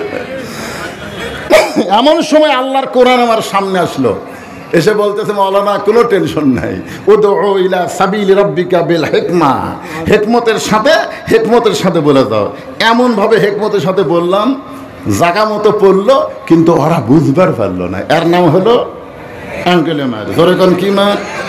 কিন্তু আগামীতে এই বাংলার জমিনে আর কোন নারীর বক্তব্য আমরা শুনবো না, মরদ মানুষ হবে বাংলাদেশের প্রধান, জোরে বলেন কথা ঠিক কিনা? আর রিজালু কাওয়ামুনা আলান নিসা, আল্লাহ কোরআনে বলেছেন পুরুষ থাকবে নারীর উপরে, নারী থাকবে পুরুষের তলে। আপনি কেমন মরদ? আপনার বউ জোরে জোরে কথা কয়, এখান থেকে শোনা যায়, কথা বন্ধ হবে? কথা বন্ধ হবে না। আপনারা মনে করছেন ইন্নালিল্লাহর মধ্যে খালি পুরুষের ওয়াজ আছে, নারীদের ওয়াজ নাই? দরকার আছে না নাই? সব ধরনের ওয়াজ হবে ইনশাআল্লাহ। ওদের কথাও বন্ধ হবে, আজকের ওয়াজের পরে এরা সাইজ হবে ইনশাআল্লাহ। একটু মনোযোগ দিয়ে শুনতে হবে। আল্লাহ বললেন, আত্তাকুল্লাহ হাক্কা তুকাতিহি, মুত্তাকির ব্যাখ্যা হুদাল্লিল মুত্তাকিন। এই কোরআন থেকে যদি আমরা হেদায়েত নিতে চাই, তাহলে আমাদের মুত্তাকি হওয়া লাগবে। আর মুত্তাকি হলে ভয় করা লাগবে কাকে? আরো জোরে, কেমন ভয়? অর্ধ পৃথিবীর খলিফা, বাংলাদেশের মতন ৯৬টা দেশের খলিফা। বাংলাদেশের মতন কয়টা দেশ? ৯৬টা দেশের খলিফা মসজিদের মেম্বরে দাঁড়িয়ে খুতবা দিচ্ছেন। আত্তাকুল্লাহর ব্যাখ্যা হচ্ছে, মনোযোগ দিয়ে শুনবেন। মসজিদের মেম্বরে দাঁড়িয়ে খুতবা দিচ্ছেন, হঠাৎ মাঝখান থেকে এক সাহাবী দাঁড়িয়ে বলতেছে, আমির আল মুমিনিন, আপনার খুতবা আমরা শুনবো না। আপনার খুতবা আমি শুনবো না এ কথা বলে নাই, আমরা শুনবো না। যদি আপনাদের মধ্যে কেউ দাঁড়িয়ে বলে, হুজুর আপনার ওয়াজ আমরা শুনবো না, তাহলে বোঝা গেল আপনি একলা না সবাই? ওমর ফারুক বললেন, আমার অপরাধ। আমার অপরাধ কি? বলে, আপনার অপরাধ হলো আমাদেরকে খাটো পাঞ্জাবি দিয়ে আপনি লম্বা জুব্বা পরে খুতবা দিচ্ছেন। কোথায় লম্বা জুব্বা পাইলেন? যতক্ষণ না বলবেন ততক্ষণ আপনার ওয়াজ আমরা শুনবো না। ওমরের চোখ দিয়ে দর দর করে পানি পড়তেছে। ওমর তাকে দেখে প্রত্যেকটা সাহাবী মাথা নিচু করে বসে আছে। প্রত্যেকটা সাহাবী, কেউ ওমরের দিকে তাকাচ্ছে না, সবাই।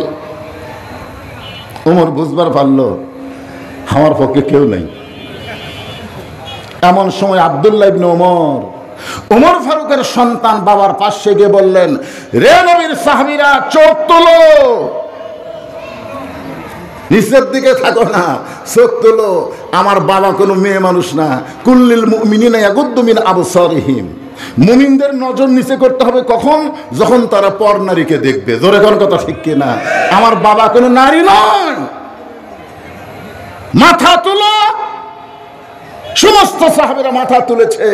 আব্দুল্লাহ বলতেছে, খাটো পাঞ্জাবি হলেও তোমরা নতুন পোশাক পরে নামাজ পড়তে আইছো, কিন্তু আমার পরনে দেখো নতুন কোনো কাপড় নেই।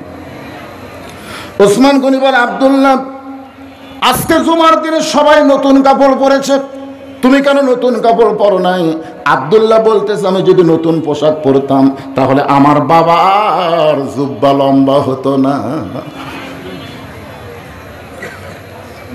রে মদিনার মুসলমান শোনো, যেদিন থেকে আমার বাবা মদিনার খেলাফতের দায়িত্ব পাইছে সেদিন থেকে আমার বাবা রাতের বেলা আর ঘুমায় না, রাতের বেলা আর ঘুমায় না। এই যে আনোয়ারুল ইসলাম ভাই আপনাদের এমপি হবে, এমপি মানে নেতা না, এমপি মানে হলো সেবক। জোরে কোন কথা ঠিক কিনা? রাতের বেলা ঘুমায় না, সারা রাত মানুষের দুঃখ কষ্ট নিজের চোখে দেখে। আত্তাকুল্লার ব্যাখ্যা শোনেন একটু মনোযোগ দিয়া। নিজের চোখে দেখতে গিয়া গভীর রাত্রে হযরত ওমর দেখতে পাই মরুভূমির মধ্যে তাঁবু টাঙ্গাইয়া, ওই তাঁবুর মধ্যে একটা মেয়ে মানুষ কি যেন পাক করতেছে, আর দুইটা বাচ্চা খালি মা মা বলে কাঁদতেছে। ওমর ফারুক চিন্তায় পড়ে গেলেন, দুম্বার গোস্ত হলে বড় জোর 8 ঘন্টা লাগবে, উটের গোস্ত হলে 1 ঘন্টা লাগতে পারে, কিন্তু এত গভীর রাত হয়ে গেছে এখন পর্যন্ত গোস্ত সিদ্ধ হয় না। আর তিনি দূরে থাকতে পারলেন না, আত্তাকুল্লার টানে আল্লাহর ভয়ের কারণে তাঁবুর নিকটে গিয়ে বললেন, মা তোমার অন্তরে কি কোনো দয়া নাই মা? তোমার বাচ্চা দুইটা ক্ষুধার জ্বালায় কাঁদতেছে আর এখন পর্যন্ত তোমার গোস্ত সিদ্ধ হয় না। মেয়েটা বলে, পথিক আমার বাড়ি হলো ইয়ামিন দেশে। আমি শুনতে পাইলাম মদিনার খলিফা ওমর অত্যন্ত ভালো মানুষ। আমার দুইটা এতিম বাচ্চাকে নিয়ে আমি ওমরের দরবারে গতকাল বিকেলবেলা ঢুকতে চাইছিলাম, কিন্তু এত মানুষের ভিড়, ওই ভিড়ের মধ্যে আমি একটা মহিলা বাচ্চা নিয়ে ঢুকতে পারলাম না। আমি মনে করলাম আগামীকাল সকালবেলা ওমরের দরবারে যাব। এই মনে করে রাতের বেলা তাঁবু টাঙ্গাইয়া আমার দুইটা বাচ্চাকে বুকের কাছে নিয়ে আমি ঘুমাবার চাই, কিন্তু আমার দুইটা বাচ্চার পেটে এত খিদা লাগছে পথিক, এই খিদার জ্বালায় বারবার খালি এরা কান্না শুরু করে দিছে। আমি তখন এদেরকে সান্ত্বনা দেওয়ার জন্যে পাতিলে পানি আর পাথর দিয়া নিচে আগুন জ্বালায় বলতেছি, গোস্ত সিদ্ধ হলেই তোমাদের খাবার দিব। এদের পেটে এত খিদা লাগছে, যারা কান্না থামাবার পারতেছে না, আমার সান্ত্বনায় ঘুমাবারও পারতেছে না। আমার মনে হয় আজকে রাত এত লম্বা হয়ে গেছে, আমার দুইটা বাচ্চা আর বাঁচবে না। আত্তাকুল্লাহ হাক্কা তুকাতিহি। ওমর ফারুক বলে, মা তুমি ওই পাথর সিদ্ধ করতে যখন পারবা না, চুলা থেকে বাচ্চার কাছে যাও, ইন্নাল্লাহা মা'আস সাবিরিন, একটু ধৈর্য ধরো মা, একটু ধৈর্য ধরো। বলে ওমর ফারুক আল্লাহর ভয়ে এক দৌড়ে বাইতুল মালের দরজায় ডাক দিলেন, আসলাম দরজা খুলে দাও, আসলাম দরজা খুলে দাও। আসলাম দরজা খুলে দিলে, ইয়া আমিরাল মুমিনিন, এই গভীর রাত্রে বাইতুল মালের দরজায়। ওমর ফারুক বললেন, একটা খাবার বস্তা আমার মাথায় উঠায় দাও। আসলাম বলতেছে, কোথায় বস্তা নিয়ে যাওয়া লাগবে? আমি চাকর হুকুম দেন। ওমর ফারুক বলে, আসলাম রে, একজনের পাপের বোঝা আর একজন মাথায় নেবে না, দে আমার মাথায় উঠায় দে।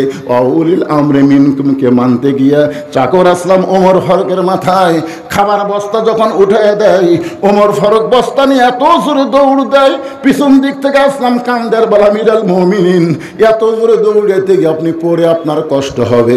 ওমর কান্দের বলা, আসলাম রে, সময় মতো যদি যাবার না পারি তাহলে জাহান্নামের আগুনে আল্লাহ ওমরকে পুড়াবে। আত্তাকুল্লাহ হাক্কা তুকাতিহি কারে কয়?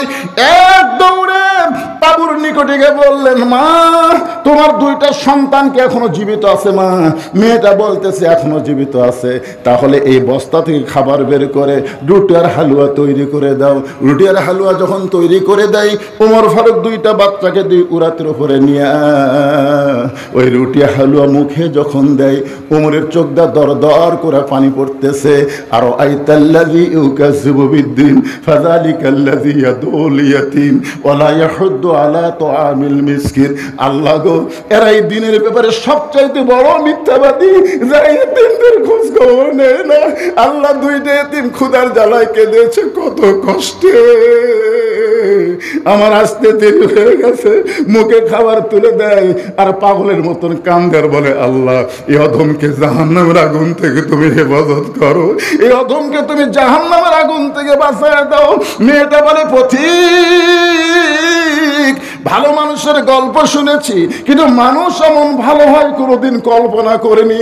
আল্লাহ উমরকে যদি মদিনার খলিফা না বানায়, তোমারে যদি মদিনার খলিফা বানাই তো মদিনা আল্লাহর জান্নাত হয়ে যেত।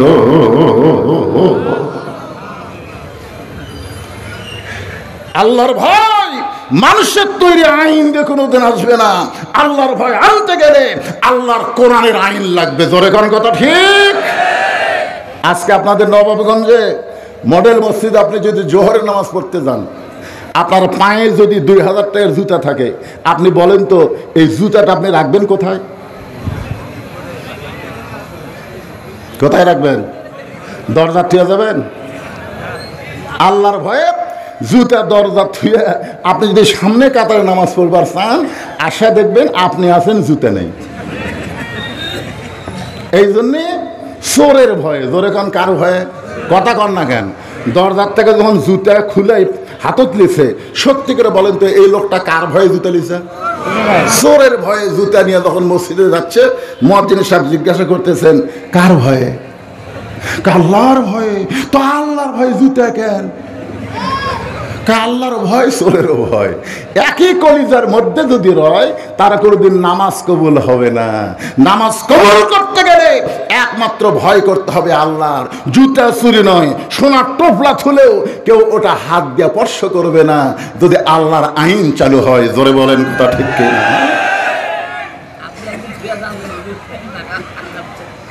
না, আল্লাহর আইনের কথা বলতেছে। আল্লাহর আইন যখন চালু হবে তখন চোর কে করে যাবি, হাত যাবি, দেখেন না কেন যে এই যেই হাত যাবে, মন বলতেছে এই সোনার টোপলা ছেড়ে লে লে লে, ইমান বলতেছে মন আর ইমানের মধ্যে যুদ্ধ হবে, ইমান বিজয় লাভ করবে। ইকরার বিল লিসান, তাসদিক বিল জানান, আমল বিল আরকান। খালি মুখে মুখে কলমা পড়লে ইমানদার হওয়া যায় না, কলিজার মধ্যে তাসদিক বিল জানান জায়গা দেওয়া লাগে। জোরে কোন কথা ঠিক? কথা বলে এমন ইমানদারকে আমরা দেখিনি। কি কম দেখিনি আমরা? মীর কাসিম আলী সাহেবের নাম শুনছে? ওনার উকিল এসে ওনাকে বলতে, স্যার আজকে রাত 12টায় আপনার ফাঁসি হবে। তো মীর কাসিম আলী মুস্কি হাসিতে বলতেছে, উকিল এখন কয়টা বাজে? বলে এখন রাত 9:30। আলহামদুলিল্লাহ। আলহামদুলিল্লাহ, তাহলে এখন 2.5 ঘন্টা দেরি আছে এই দুনিয়াতে, তাহলে আমার 2.5 ঘন্টা হায়াত আছে। আলহামদুলিল্লাহ। সুবহানাল্লাহ কর না গে? উকিল মনে মনে কয় যে পাগল হয়ে গেছে বারে, 2.5 ঘন্টা পরে ফাঁসি হবে, সেই লোকটা আল্লাহ শুকর আদায় করতেছে। মীর কাসিম আলী বলে, উকিল 2.5 ঘন্টা অযথা বসে থাকা লাভ কি? আমি 2 ঘন্টা ঘুম পাড়ি, যদি চেতন না পাই তুমি আমার ঘুম থেকে ডাক দিও। উকিল মনে মনে কয় 2.5 ঘন্টা পর লোকটার ফাঁসি হবে, 2 ঘন্টা ঘুম পারবি, চেতন না পালে আমার ডাক দেওয়া লাগবে। এর মাথা ঠিক আছে? উকিল মন খারাপ করে, উকিলের নাম হলো তাজুল ইসলাম, মন খারাপ করে ফাঁসির কন্ডম সেল থেকে বের হয়ে গেছে।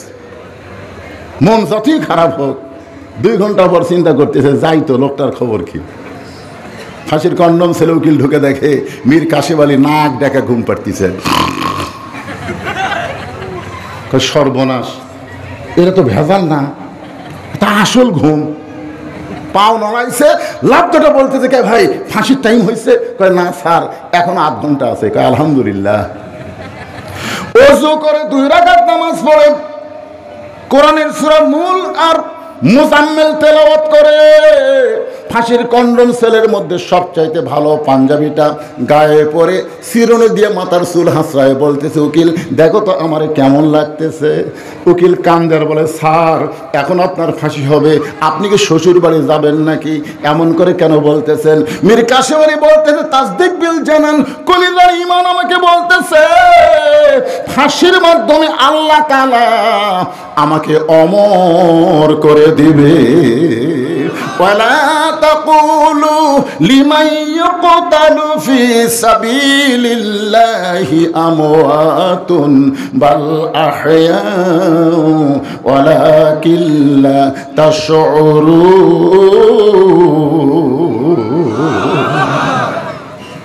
উকিল আমি খালি 2 ঘন্টা ঘুম পারিনি, আমি ঘুমের ঘরে আল্লাহ পাক আমাকে দেখাইছে ওখানে আমার ফাঁসি হবে। ফাঁসি হওয়ার সঙ্গে সঙ্গে আল্লাহ তাআলা 8টা জান্নাতের দরজা খুলে দিবে। ইত্তাকু ফিরাসাতাল মুমিনিনা ফাইন্নাহু ইয়ানজুরু বিনুরিল্লাহ। মুমিনদের দৃষ্টি নজরকে তোমরা ভয় করো। মতিউর রহমান নিজামী, কাদের মোল্লা, কামারুজ্জামান, এদের ফাঁসি হয়নি, ফাঁসির মঞ্চ দিয়ে ওরা জান্নাতে প্রবেশ করেছে। জোরে কান কথা ঠিক কিনা? অন্যায়ভাবে যাদেরকে হত্যা করা হয় ওটাকে আল্লাহ মৃত্যু বলে না, আল্লাহ বলেছে বাল আহইয়া, বাল আহইয়া ওয়ালাকিন লা তাশউরুন। তোমাদের সাধারণ মাথা এটা বুঝবে না, সাধারণ মাথা এটা বুঝবে না। হাসিনার সময় আমার বউ আমাকে বলতো, হুজুর প্রতিদিন বলতো কোথায় যাবেন, তো বললাম আজকে হয়তো রংপুর যাবো। কই দেখে শোনা ওয়াজ করবেন, দেখে শোনা ওয়াজ করবেন, বাড়ির যেন ফেরত আসবার পারেন, দেখে শোনা ওয়াজ করবেন। কি দেখবো? দেখলো আমাকে বলতেছে আমার বউ, দেখবেন পুলিশের গাড়ি আছে কিনা, র্যাবের গাড়ি আছে কিনা, হাসিনার কোনো চামচারা বসে আছে কিনা, এগুলা থাকলে খালি তেল তেল ওয়াজ করবেন, তেল তেল ওয়াজ করে বাড়ি চলে আসবেন। আমি বললাম বিবি তুমি আমার কাছে আসো, তোমাকে একটা চুমা দিই। তো যখন আমার কাছে আসলো কপালে একটা চুমা দিয়ে বললাম, বউ বলতেছে চুমা দিলেন কেন? বললাম জীবনের শেষ চুমা। রসুন করে বলতেছে পুলিশ ধরলে আপনার তো ছাড়ে, এর আগেও কয়েকবার ধরছে, ছাড়বি তো, শেষ কেমনে? আমি বললাম দেখে লাগলে দেখা লাও। তুমি যে পুলিশ র্যাবের ধরার চিন্তা করতেছো, আমি যেদিন থেকে কোরআন নিয়ে আলোচনা করি সেদিন থেকে র্যাব পুলিশ ধরার চিন্তা করি না, আমি প্রতি ধাপে ধাপে চিন্তা করি আজরাইল ধরা। জোরে কোন কথা ঠিক কিনা? আসল ধরার নাম কি? পুলিশ ধরা।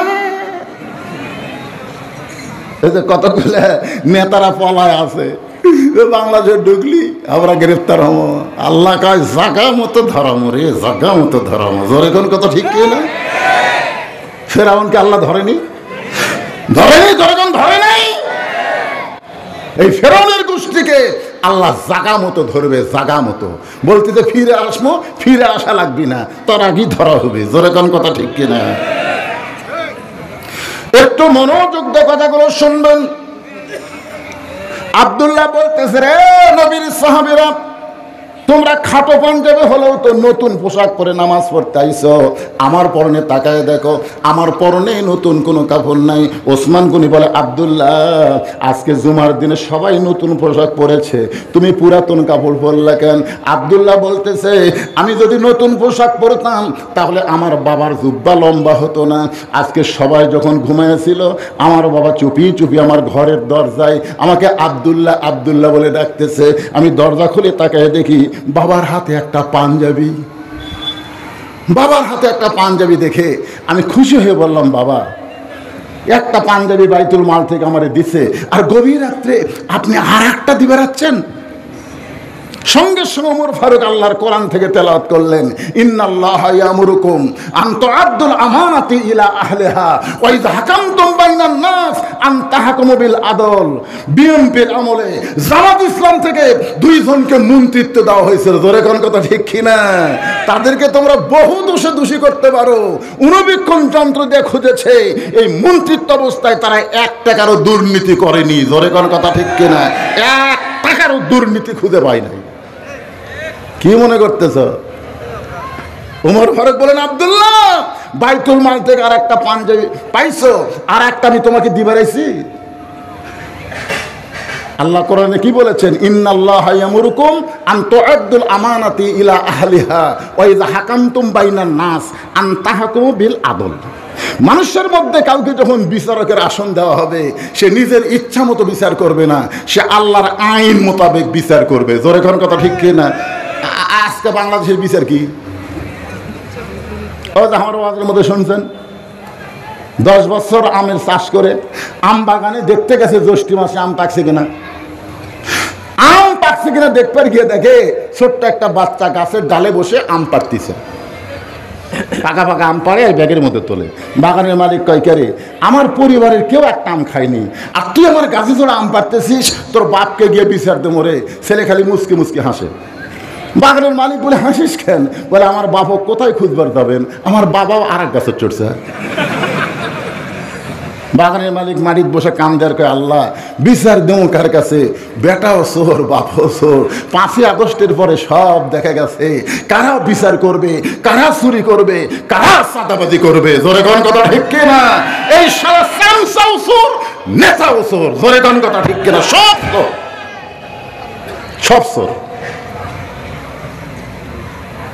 চোরের হাতে দেশটা দিয়ে আপনি থাকবেন ঘুমাইয়া, কখনোই সম্ভব নয়।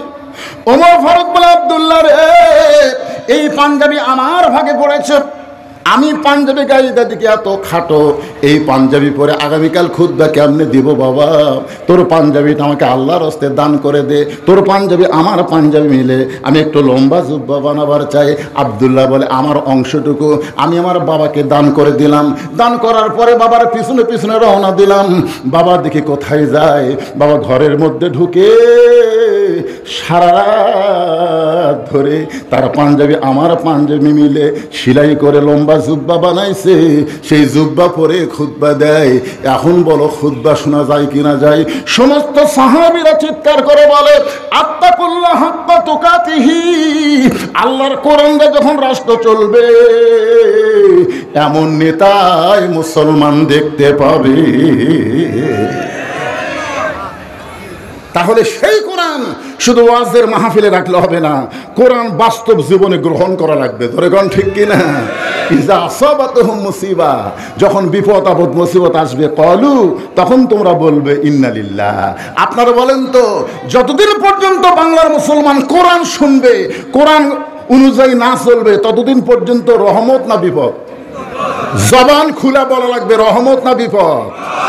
আজকে যদি আল্লাহর কোরআন দিয়ে বাংলাদেশ চলে, আপনার বউ সিজার করবি? 2-1জন না বুঝা না কছে, বাদ বাকি বুঝার পারেনি। আমি খুব চট করে কইছি তো, কি করা? জোরে কান, কি করা? সিজার করা। আপনারা 2জনে এত গল্প করলে হবি? তাই সব যেখানে আমার দিকে তাকা আছে তা তো লয়, এই দিকেও তাকা আছে।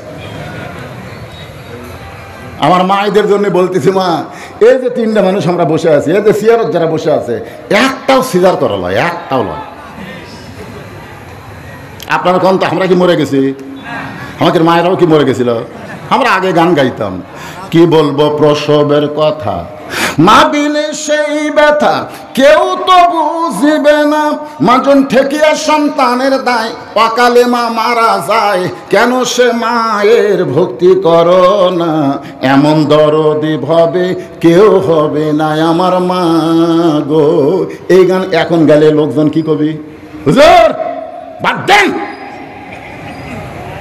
এখন আর প্রসবের ব্যথা পেট কেটে। আপনার বলেন তো, পেট কাটা বাচ্চা যদি বার করে, এই বাচ্চা কি যখন জন্ম তখনই পেট কাটে? 3টা জিনিস খেয়াল করবেন, বাংলাদেশের কোনো ডাক্তার তার বউকে সিজার করায় না। খুঁজলে দেখবেন আপনার এলাকায় কোনো ডাক্তার তার বউকে সিজার করায় না, কারণ ডাক্তার জানে নর্মালি বাচ্চা হলে বাচ্চাও ভালো থাকবে, মাও ভালো থাকবে। 2 নম্বর হলো, কোনো মৌলানার বাড়ির কোনোদিন মিলাদ হবি না। খেয়াল করে দেখবেন, কোনো মৌলানার বাড়ির কোনোদিন মিলাদ হবি না। এরা পরের বাড়ি পড়াবি কিন্তু নিজের বাড়ি পড়বি না। আর 3 নম্বর হলো, কোনো পীরের বউ কোনোদিন পীরের হাতে মুরিদ হবি না, কারণ পীরের বউ জানে আমার পীর মাঝে মধ্যে মুরিদের বইয়ের দিকে তাকা থাকে, এই লুচ্চার হাতে মুরিদ হওয়া যাবি না। ধরে কোন কথা ঠিক কিনা? এই 3টা জিনিস খেয়াল করবেন। এই শালা কসাই ডাক্তারেরা টাকার লোভত পড়ে এইটা চালু করছে। আজ থেকে 15 বছর বাংলাদেশে কোনো সিজার ছিল না। ধরে কোন কথা ঠিক কিনা? একজন পর্দানিশী মা সন্তানের বেহেশত মায়ের পায়ের নিচে। ও মায়ের একটু মনোযোগ দিয়ে শোনেন। আল্লাহ নবী ফাতেমার ঘরের মধ্যে ঢুকলেন, ফাতেমার মুখের দিকে তাকায় দেখলেন ফাতেমার মুখটা বড় ভার। রাসূল বললেন, ফাতেমা আমি তোমাকে একটা খুশির খবর বলতে চাই। ফাতেমা বললেন, বাবা কি খুশির খবর? আল্লাহ রাসূল বলেন, ফাতেমা তুমি যেদিন থেকে পর্দানিশী নারী হয়ে গেছো, তোমার পর্দা আল্লাহ কবুল করার কারণে আল্লাহ তোমাকে জান্নাতি নারীদের নেত্রী কবুল করেছে। সঙ্গে সঙ্গে ফাতেমা মাথা তুলে রাসূলের মুখের দিকে তাকায় বলে, বাবা পর্দাকে আল্লাহ এতই ভালোবাসে? আল্লাহ রাসূল বলেন, ফাতেমা, মেয়েদের জন্য যত আমলে থাক, 1 নম্বর আমলটাই হলো পর্দা। পর্দা যদি না থাকে তার কোনো আমল আল্লাহ কবুল করবে না। সঙ্গে সঙ্গে ফাতেমা বাবার সামনে এরকম মাথায় ঘোমটা দিলেন, বাবা আজ থেকে আমি পর্দার ভিতরেই ঢুকে গেলাম, যত বিপদ আপদ মুসিবত আমি আর পর্দা থেকে বের হব না। আল্লাহ যখন পর্দাকে এত ভালোবাসে, আমিও পর্দানিশী হয়ে গেলাম।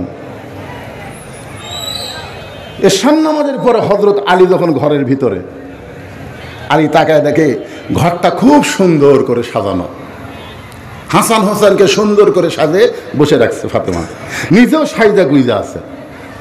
আলী ঘরের মধ্যে ঢুকেই বললেন, আলহামদুলিল্লাহ। পুরুষ মানুষ ঘরের মধ্যে যদি ঢুকে দেখে ঘর সুন্দর করে সাজানো, তখন পুরুষ কিন্তু একটা জান্নাতের শান্তি পায়। জোরে কোন কথা ঠিক কিনা? আলী বললেন, ফাতেমা, এত শান্তি পেলাম, কি সুন্দর করে ঘর সাজায় রাখছো, কি সুন্দর করে হাসান হোসেনকে সাজিয়ে রাখছো, কি সুন্দর করে তুমি সাজা গুজা আছো। আমার মনে হয় আজ তুমি কোথায় যাবা। আমরা বউ যখন সাজে তখন কি মনে করি? আমার মনে হয় আজকে তুমি কোথায় যাবা। সঙ্গে সঙ্গে ফাতেমা হাসান হোসেনকে বুকের মধ্যে নিয়ে দুইজনের গালে 2টা চুমু খেয়ে বলতেছে, বাবা তোমরা 2 ভাই একটু অন্য ঘরে যাও, তোমার বাবার সঙ্গে আমার গোপন কিছু গল্প আছে। যেই মাত্র ফাতেমা বলেছে তোমরা 2 ভাই একটু অন্য ঘরে যাও, তোমার বাবার সঙ্গে আমার গোপন কিছু গল্প আছে, হাসান হোসেন মুচকে হাসতে হাসতে অন্য ঘরে যায়। ফাতেমা আস্তে করে ঘরের দরজা বন্ধ করে যায়। যেই ফাতেমা দরজা বন্ধ করে দিছে, সঙ্গে সঙ্গে হযরত আলী মাথার টুপি খুলছে। সুবহানাল্লাহ কর না কেন?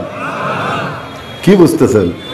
বউ সাজা গুজা সন্তানকে বের করে দিয়ে যদি দরজা লাগা দেয়, তখন স্বামী মাত্রই বুঝতে পারে আজকে খেলা হবে। জোরে কোন কথা ঠিক কিনা? হ্যাঁ, তাই বলে মনে করেন না যে ওবায়দুল কাদেরের খেলা, শালা হাঁটতে পারে না, 2-3 জন ধরে স্টেজের উপর তুলে দেয়, ওই কোনো মতো মাইক পায় কয় খেলা হবে, খেলা হবে। কেরে পাগলা, খেলবার গেলে মাজাত বল থাকা লাগবে। জোরে কোন কথা ঠিক কি? তোর মাজাতে বল নাই, তুই খেলবি কেমনে? আর একটা স্বামী হোসেন বলতো খেলা হবে, খেলা হবে। ওরে বাবা রে, এবারে এশিয়া কাপ খেলবার গেছিল আমাদের বাংলাদেশেরা। জোরে কোন কথা ঠিক কি?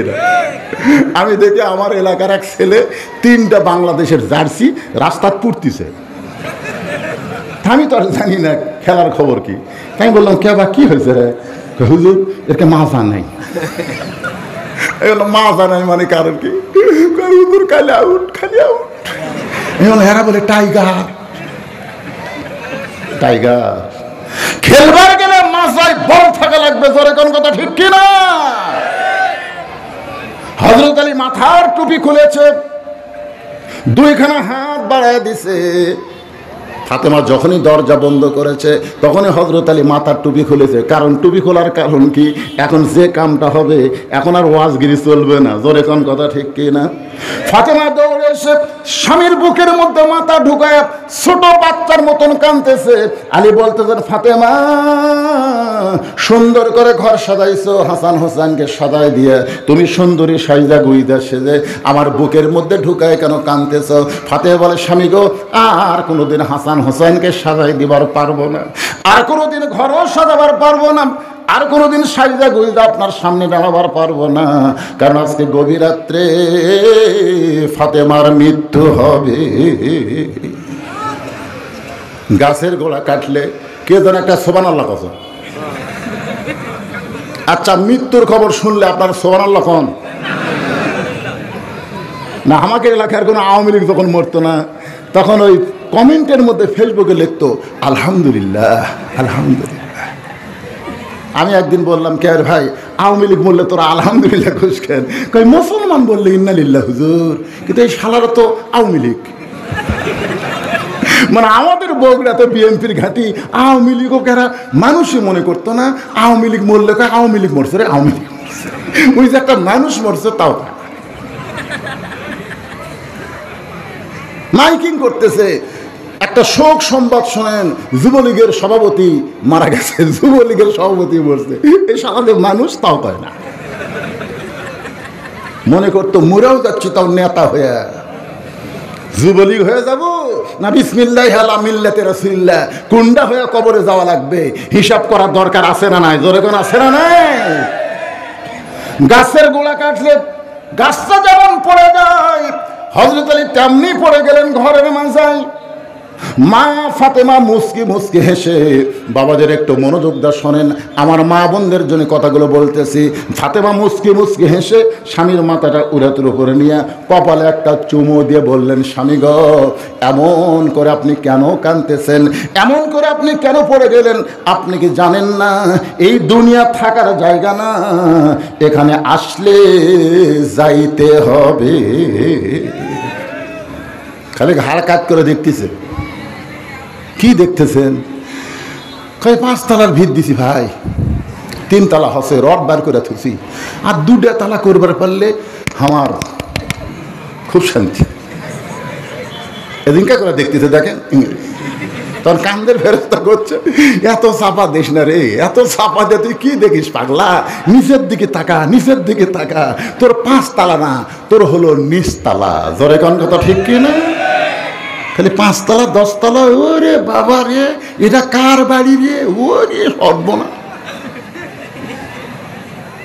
আসলে যাইতে হবে, এই বিশ্বাসটা যদি কলিজার মধ্যে থাকে, তাহলে ওয়ালা তামুতুন্না ইল্লা ওয়া আনতুম মুসলিমুন। আল্লাহ বলেছেন মুত্তাকিদেরকে লক্ষ্য করে, মুসলমান না হয়ে তোমরা কেউ মৃত্যুবরণ করো না। আর মুসলমান হয়ে যদি মরতে চাই, মানুষের তৈরি আইন মেনে চলবে না, আল্লাহর আইন গ্রহণ করা লাগবে। জোরে কোন কথা ঠিক কিনা?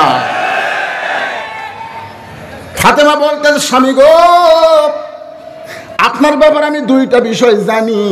একটা হলো আপনি হলেন পৃথিবীর সবচাইতে বড় আলেম, আর একটা বিষয় হলো আপনি হলেন পৃথিবীর সবচাইতে বড় বীর।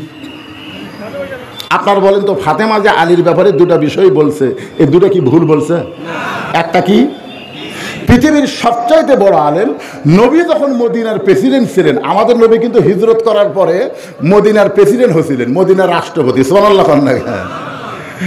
হায় হায় রে হুজুরেরা, মাথার পাগড়ি বান্ধে হাব্বা জুব্বা গাওয়াত দিয়ে তোমরা কার দলত যাচ্ছে?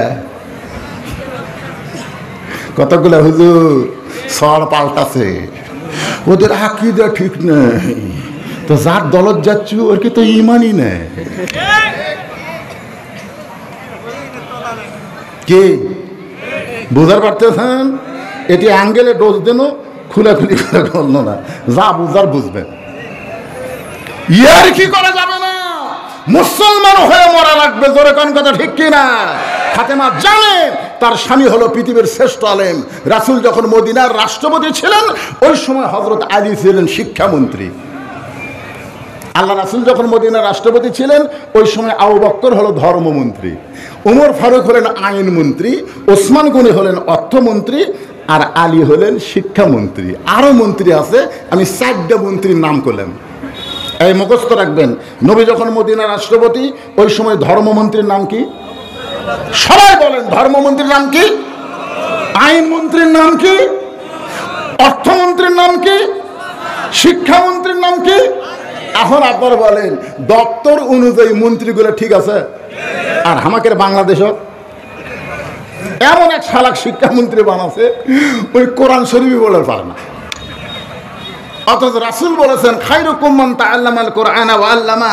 ওই ব্যক্তি হলো পৃথিবীর সবচেয়ে দামি সম্মানী, যে আল্লাহর কোরআন শিখেছে এবং অপরকে কোরআনের শিক্ষা দেয়। আজকে প্রাইমারির দেখেন বেতন বাড়ে, আর হাফেজি মাদ্রাসাগুলো অনাথ এতিম নিয়ে অনাহারে চলে। জোরে কোন কথা ঠিক কিনা? আল্লাহর কোরআন যেদিন সংসদে যাবে, কোরআন অনুযায়ী যেদিন রাষ্ট্র চলবে, সেদিন আগডম বাগডম ঘরডম সাজে, ঢাকঢোল ঝাঁঝর বাজে, এই মিথ্যা শিক্ষা বন্ধ হয়ে যাবে, সত্য আল্লাহর কোরআন থেকে শিক্ষা দেওয়া শুরু হবে। জোরে কোন কথা ঠিক কিনা? আর ওই শালারা বলতেছে এরা নাকি হাফেজি মাদ্রাসা বন্ধ করে দিবে। বন্ধ করে দিবি? একটু মনোযোগ দিয়ে কথাগুলো শুনবেন। ফাতেমা বলতেছে, আপনি 2 দিক দিয়ে, এক দিক দেওয়া হলো জ্ঞানের দিক, এক হলো বীরের দিক। একজন জ্ঞানী মানুষ, একজন বীর মানুষ বইয়ের মৃত্যুর খবর শুনলে এভাবে কোনোদিন পড়বে না, কারণ জ্ঞানী মানুষ মাত্রই জানে দুনিয়া থাকার জায়গা না, আসলে যাওয়া লাগবে। বীর কতদিন এইভাবে পড়বে না, কারণ বহু যুদ্ধ বীরের সামনে আসবে, বীর কোনোদিন মাটিতে পড়বে না। যত বড়ই বিপদ আসুক না কেন, বীর বীরের মতন দাঁড়িয়ে থাকবে। ধরে কোন কথা ঠিক কি না? কুমু লিল্লাহি কানিতিন। আল্লাহ কোরআনে বলেছেন, দাঁড়াও, আল্লাহর জন্য দাঁড়াও। কানিতিন, আনুগত্য নিয়ে দাঁড়াও, বসো না। সারাদিন হেঁটে হেঁটে বেড়ায় আর মসজিদের মধ্যে যায় চেয়ারত বসে। এরকম মুসল্লি আছে না নাই? সারাদিন হাঁটতেছে, পারে সারাদিন হাঁটতেছে, 10 কেজি ব্যাগ নিয়ে বাড়িতে আসতেছে, 1 কিলো দূরে বাজার। বাড়িতে আসতেছে, ভ্যানালা বলতেছে, চাচা ওঠেন, কয় টাকা নিব? 10 টাকা। টাকার দাম আছে, হেঁটে যাবো। ওই 1 কিলো হেঁটে আসে বাজারের ব্যক্তি মসজিদের মধ্যে এসে চেয়ার খুঁজতেছে। চেয়ার নিয়ে সামনে কাতার বসে গেছে। আল্লাহ রাসূল বললেন, মসজিদে জামাতের সঙ্গে নামাজ আদায় করলে তোমাদেরকে আল্লাহ 27 গুণ সওয়াব দিবে। 27 গুণ। জোরে কোন কয় গুণ? একা একা না, জামাতের সাথে। তো জামাতের সাথে পড়বার গেলে কি করা লাগবে কোন তো? 1 নম্বর শর্ত হলো কাতার সোজা করা লাগবে। কাতার সোজা করার নিয়ম কি?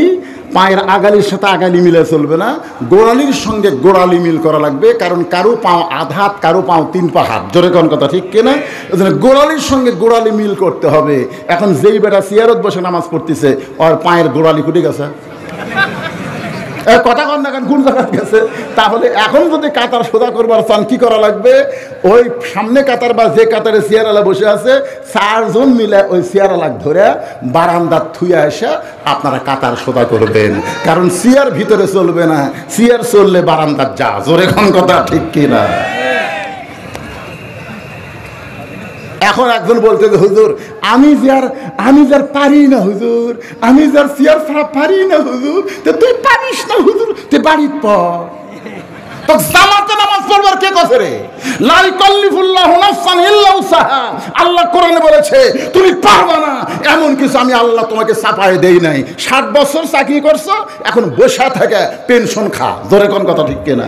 যে ব্যক্তি 60 বছর সরকারি চাকরি করছে, বুড়া বয়সে তাকে চাকরি করা লাগে, ওই বসে থেকে পেনশন খায়। তো যৌবন বয়সে যারা জামাতে নামাজ পড়ছেন, বুড়া বয়সে যদি জামাতে নামাজ পড়া না পারেন, আপনি যেখানেই পড়েন আল্লাহ আপনাকে পেনশনের সব দিয়ে দিবে। জোরে কন্যা সুবহানাল্লাহ। ফাতেমা বলে, স্বামী গো, আপনি এমন করে কাঁদবেন না। আমি মরে যাওয়ার পরে আমার 3টা চাওয়া আপনাকে পুরা করা লাগবে। আমার 3টা চাওয়া। জোরে কোন কয়টা? আলী আরো জোরে কান্দে। ফাতেমা বলে, কান্দেন কেন? বলে, দুনিয়ার জীবনে আমি গরিব ছিলাম বলে তুমি কিছুই চাইলা না, আর মৃত্যুর পরে তুমি কি চাইবা? আসলে দুনিয়ার জীবনে হযরত আলী ধনী ছিল না গরিব ছিল? কেমন কেমন? একদিন গভীর রাত্রে হযরত আলী ঘুম থেকে চেতন পায়ে দেখে হাসান হোসেন ঘুম পাড়তেছে, ফাতেমা নাই। যত বড়ই হুজুর হোক না কেন, বউ যদি রাতের বেলা ঘর না থাকে, সন্দেহ হবে না? এখন সন্দেহ হবে না? আলী চিন্তা করে, কে হাসান হোসেন ঘুম পাড়তেছে, আমিও ঘুমোর থেকে চেতন পায়ে, বউ গেল কোথায়? দরজা দিয়ে তাকায় দেখে মরুভূমির মধ্যে কালো চাদর মাথার দিয়ে ফাতেমা খুব জোরে জোরে হাঁটতেছে। আলী সন্দেহ হলো, এই গভীর রাত্রে ফাতেমা যাবে কোথায়? নিরাপদ দূরত্ব বজায় রেখে পিছনে পিছনে হাঁটতেছে। আল্লাহর নবী যেই ঘরে ঘুমায় ওই ঘরে জানলার পাশে ফাতেমা চুপটি করে দাঁড়ায় গেছে। আলী মনে মনে চিন্তা করে, আমার বিরুদ্ধে কিছু বলবে যাচ্ছে। মানে কমজোরি হলে যা হয়, কামাই কাজ না থাকলে নানা রকম সন্দেহ কাজ করে। জোরে কোন কথা ঠিক কিনা? হযরত আলী নিরাপদ দূরত্ব বজায় রেখে চিন্তা করে দেখি ফাতেমা কি করে। কিছুক্ষণ পরে ফাতেমা জানলা দিয়ে বলতেছে, বাবা, আজকে যদি আমার মা দুনিয়াতে জীবিত থাকতো, আপনার কাছে আমাকে আশা লাগতো না। কারণ মেয়েরা প্রত্যেকটা কথা মায়ের কাছে বলে। জোরে কোন কথা ঠিক কিনা? কিন্তু আমার মা খাদিজা দুনিয়াতে আর জীবিত নাই। এই গভীর রাত্রে তোমার জানলার কাছে মেহেরবানি করে বাবা একটু ঘরের দরজা খুলে দাও। সঙ্গে সঙ্গে নবী ঘরের দরজা খুলে দেয়। ফাতেমা ঘরের মধ্যে ঢুকেছে। আল্লাহ নবী বলতেছে, ও ফাতেমা, তুমি একা একা কেন এত রাত্রে আইছো মা? আমার জামাই আলীকেও ঘরের মধ্যে আসতে বলো। আলী এখান থেকে চমকে ওঠে, আমি যে ফাতেমার পিছনে পিছনে রওনা দিছি এটা কি আল্লাহ নবী জানে নাকি? আল্লাহ নবী কিন্তু তখন নবী না, একজন বাবা হিসাবে বিবাহিত মেয়েকে বলাই দরকার, এত রাত্রে তুমি একা একা কেন আইছো মা? তোমার স্বামীকেও ঘরের মধ্যে আসতে বলো। ফাতেমা বলতেছে, বাবা মেহেরবানি করে একটু ঘরে বাতি জ্বলান, একটু ঘরে বাতি জ্বলান। আল্লাহ রাসূল বলে, ফাতেমা কি বলবি বল, বাতি জ্বলান লাগবে না। ফাতেমা বলতেছে, এতদিন বলেছি কোনো কাম হয় নাই, কিন্তু আজকে আমি বলবো না, আজকে একটু আপনাকে দেখাবার চাই। রাসূল যখন বাতি জ্বলাইছে, ফাতেমা দুইটা হাত বাবার সামনে বাড়ায় দেয়। কোনো কিছু নেওয়ার জন্য এইভাবে হাত বাড়ায় না, কোনো কিছু নেওয়ার জন্য এইভাবে হাত বাড়ায়। ফাতেমার দুইটা হাত যখন বাড়ায় দিয়েছে, নবী বাতির আলোতে দেখতেছে ফাতেমার দুইটা হাতের তালু যেন গোস্তের টুকরা হয়ে গেছে। তালু আছে কিন্তু তালুর মধ্যে চামড়া নাই। মারে তোর দুইটা হাত গোস্তের টুকরার মতন রক্তে লাল। ফাতেমা বলতেছে, বাবা জাঁতা ঘুরাইতে আর পারতেছি না বাবা, ওই জাঁতা ঘুরাইতে ঘুরাইতে আমার হাতে ফসকা পড়েছে। তারপরে যখন গমজব আমি পিষতে চাই, জাঁতা ঘুরাইতে ঘুরাইতে আমার ফসকা ফাইটা হাতের তালু ফেটে গেছে বাবা। এখন আপনি বলেন, এই হাত দিয়ে কি আমার জাঁতা ঘুরাইতে পারি বাবা? যদি পারেন মাত্র 3টা দিনের জন্য আমাকে একটু খাবার দেন বাবা। আমার হাসান হোসেন ঘুম পাড়তেছে, আমার স্বামী ঘুম পাড়তেছে।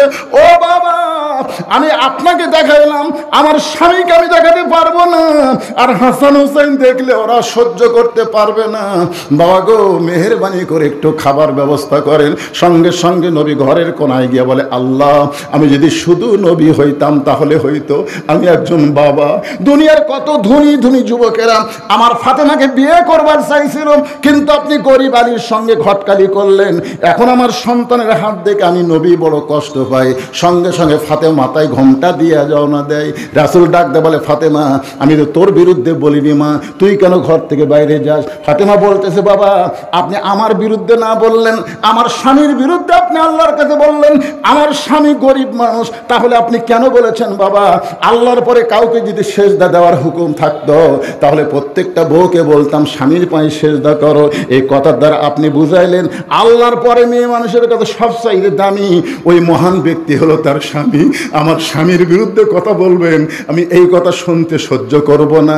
দরকার হলে এ হাত দিয়েই আমি জাঁতা ঘুরাইব। সেদিন হযরত আলী বুঝতে পেরেছে, আমার ফাতেমা শত কষ্টের মধ্যেও দুনিয়াতে কিছুই চাই নাই, আজকে গভীর রাতে তুমি মৃত্যুবরণ করবে। ও ফাতেমা, মরার আগে তুমি কি চাও গো ফাতেমা? ফাতেমা বলতেছে, আমার 1 নম্বর চাওয়া হলো রাতের অন্ধকারে মৃত্যু হবে, রাতের অন্ধকারই আমাকে দাফন করবেন। আমার 2 নম্বর চাওয়া হলো আমার কোনো জানাজার ব্যবস্থা করবেন না। আমার 3 নম্বর চাওয়া হলো আমার লাশটা খাটনিতে আপনি তুলবেন না। আলী বলতেছে, তুমি পাগলি হইছো, তুমি পাগলি হইছো, তুমি যে কইলে আমার জানাজা করবেন না। তুমি জানো নবীর কলিজার টুকরা ফাতেমা দুনিয়া থেকে বিদায় নেওয়ার খবর শুনে কত মানুষ তোমার জন্য দোয়া করবে, তোমার জানাজায় শামিল হবে। ফাতেমা বলতেছে, দুনিয়ার সব মানুষ যদি দোয়া করে বলে ফাতেমা ভালো, আর আপনি যদি শুধু বলেন ফাতেমা খারাপ, দুনিয়ার সমস্ত মানুষ ভালো বললেও ফাতেমার 1 চুল পরিমাণ লাভ হবে না। আর দুনিয়ার সমস্ত মানুষ যদি বলে ফাতেমা খারাপ, আর আপনি যদি বলেন আমার ফাতেমা ভালো, এক স্বামীর সার্টিফিকেটে ফাতেমার জন্য 8টা জান্নাতের দরজা খুলে গেল। বউ ভালো হওয়া লাগবে কার কাছে? এই মায়ের, এই ভালো করে শোনেন, লাভ উল্টা কয়, লাভ উল্টা কয়, খালি তুমি আমার দিকে পারো না, খালি তুমি। গোটা পাড়া খুঁজে দেখো আমার বিরুদ্ধে কেউ নেই, গোটা পাড়া খুঁজে দেখো। আমার লাশটা খাটনিতে তুলবেন না, কারণ খাটনি কান্দে নেওয়ার 4 জন মানুষ আমি হিসাব করে খুঁজে পাচ্ছি না। খাটনি কান্দে নেওয়ার 4 জন পুরুষ মানুষ। মেয়ে মানুষ মারা গেলে সব পুরুষ খাটনি কান্দে নিবার পারবে না। শালি যদি মারা যায় দুলা ভাই কান্দে নিবার পারবে। কথা কন না কেন? চাচাতো ভাই, খালাতো ভাই, ফুফাতো ভাই, দেখছেন, মরে গেলি কান্দত লেওয়া যাবি না, আর জেতা থাকতে গল্প করে। আমার এলাকার পর্দার খবর জানেন, মরে গেলে 5 কাপড় দেয়। আমার এলাকার মেয়ে মানুষ মরলে কয় কাপড়? আপনাকে এলাকার পর্দার খবর কি ওই 5টায়? তাহলে তো মিল আছে। বারে খাটনিতে যখন মেয়ে মানুষের লাশ রাখে তখন বলে চাদর দিয়ে ঢাকা রাখো, চাদর দিয়ে ঢাকা রাখো, মরা মহিলার লাশ দেখাও যায়। ফেরেশতাকে আল্লাহ লাশ দেখা যায় না, জেতা দেখা। আপনারা বলেন লাশ দেখা যদি জায়েজ না থাকে তাহলে জেতা দেখা কি? এর কথা কন না কেন? খাটনি চাদর দিয়ে ঢাকা থোছে। ফেরেশতারা ঘুরতেছে আর বলতেছে আল্লাহ, এই মেয়ে মানুষ যখন জীবিত আসলো গোটা পাড়া ঘুরিছে, পাড়া সব লোক এক চেনে, তা আজকে 5 কাপড় দিয়ে লাশ এভাবে চাদর দিয়ে ঢাকলো, কারণ কি? আল্লাহ বলতেছে ওই দেশের নাম বাংলাদেশ রে, ওই দেশে বাঁচতে পর্দা করে না রে, কিন্তু মরার পরে পর্দা করে রে।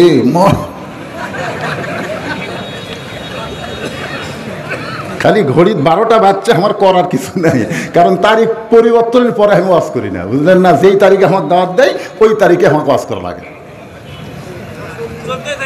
কিসের চলতি থাকবি? সেই বক্তা আমি লই, চলতি থাকবি। মাগরিবের নামাজের পরে এখানে আছি, হ্যাঁ তুলে দিবেন, বজ্রশীদের ওয়াজ শুনবেন, তুলে দিবেন 9:30টায়, একটানা 12টা পর্যন্ত ওয়াজ হবে। কি কয়টা পর্যন্ত থাকবি? 12টার পরে তারিখই থাকবি না। 19 তারিখের অ্যাডভার্টাইজ করছে, আর 20 তারিখের যে ওয়াজ হবে এতে কমিটি গন্ডগোল করবি। দাওয়াত দিলি কয় তারিখে? দিয়েছিলাম 6 তারিখে, বৃষ্টি হওয়ার কারণে হয়নি, 19 তারিখ দিছি। মোনাজাত কোন তারিখে হলো? তাই বলে মনে করতেছেন এখনই শেষ? ওই মুরব্বী মনে করছে হুজুর শেষ করি, আগে যাওয়ার জন্য লাভ দিয়ে উঠছে। আপনারা কখনো আগে যাওয়ার জন্য লাভ ধরবেন না। অনেক লোক আগে যাওয়ার জন্য লাভ দিয়ে উঠে বাড়িতে না যায় হাসপাতালত গেছে, আমি নিজের চোখে দেখছি। বাড়িতে না যায় ওই হাসপাতালত গেছে। আগে যাবি, যারা আগে যাবি তারা অ্যাক্সিডেন্ট করবি। ধরে কোন কথা ঠিক কিনা ভাইজান? এটা কোরআনের মাহফিল, এটা জান্নাতের বাগান। একটু মনোযোগ দিয়ে কথাগুলো শুনতে হবে।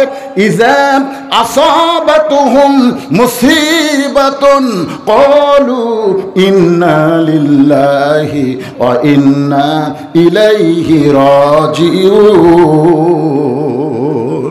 কে রে ওই দুটা কে উঠলো রে? আপনারা উঠলে কিন্তু আমি মোনাজাত করে দেবো। আপনাকে কি প্রতিদিন আমার শুনবার পারবেন? মোবাইলে শুনবেন, ডাইরেক্ট কালো মানুষ দিতে পারবেন? শোনাচ্ছি তো, দেখছেন আরেকটা উঠতেছে। কি মাজা কি হয়ে গেছে? আচ্ছা আপনি 2 বার উঠেন, বসেন, ইনশাআল্লাহ কোরআন ওসিলায় আল্লাহ মাজা ভালো করে দাও। জোরে কেন আল্লাহুম্মা আমিন, জোরে কেন আল্লাহুম্মা আমিন। তাই বলে মনে করেন না যে আমি পাগলা হচ্ছি, তাই মতো কথা শেষ হবে, যাতে আপনাদের কারো আফসোস না থাকে যে হুজুর এই কথা কয়ে থামে চলে গেল। না, আমি আগামীকাল পর্যন্ত বাঁচার গ্যারান্টি নাই। জোরে কোন কথা ঠিক কিনা? তবে আগামী 24 তারিখে আপনাদের পাশেই আমার একটা মাহফিল আছে। কি বাড়ি? আমরুল বাড়ি। হ্যাঁ, ওর জন্য কিছু অস্ত্র লাগবে, মরে গেলে নাই, বেঁচে থাকলে আছে। জোরে কোন কথা ঠিক কিনা? এখন মনোযোগ দিয়ে শোনেন। ফাতেমার স্বামী গো, 4 জন পুরুষ মানুষ আমার লাশ কান্দে নিবে। বলে দিছি তো 24 তারিখ বলে দেয় না, আবার কি কওয়া লাগবে? এই মালিক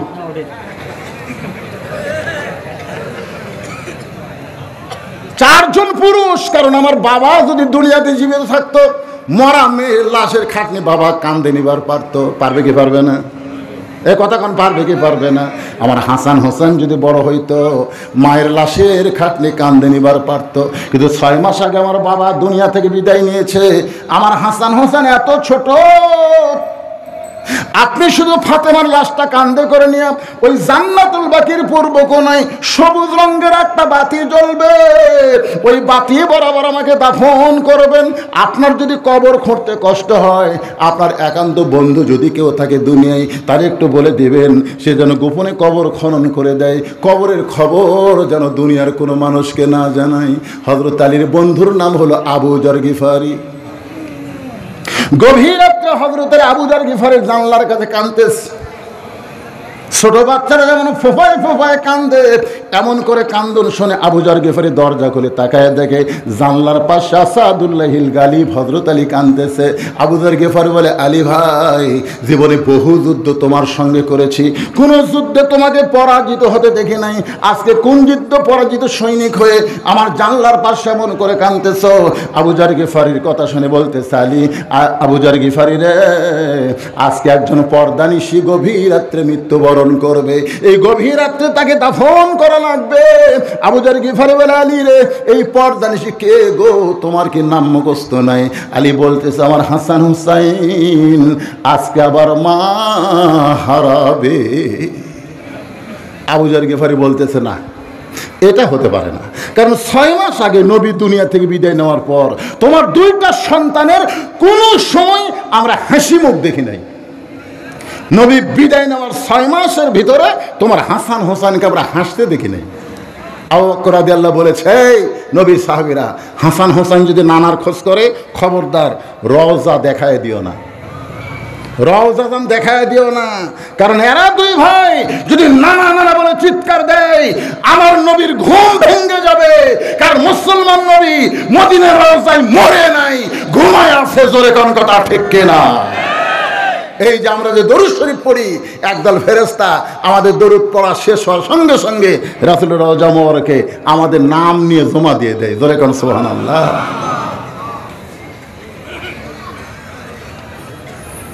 একটু মনোযোগ দিয়ে শুনে আবু যর গিফারি ওই গভীর রাত্রে কোদাল নিয়ে জান্নাতুল বাতির পূর্ব কোণায় সবুজ রঙের বাতি বরাবর গিয়া দেখে বাতির আলোটা গোলাকার হয়ে পড়ে নাই, কবরের মতন চারকোনা হয়ে পড়েছে।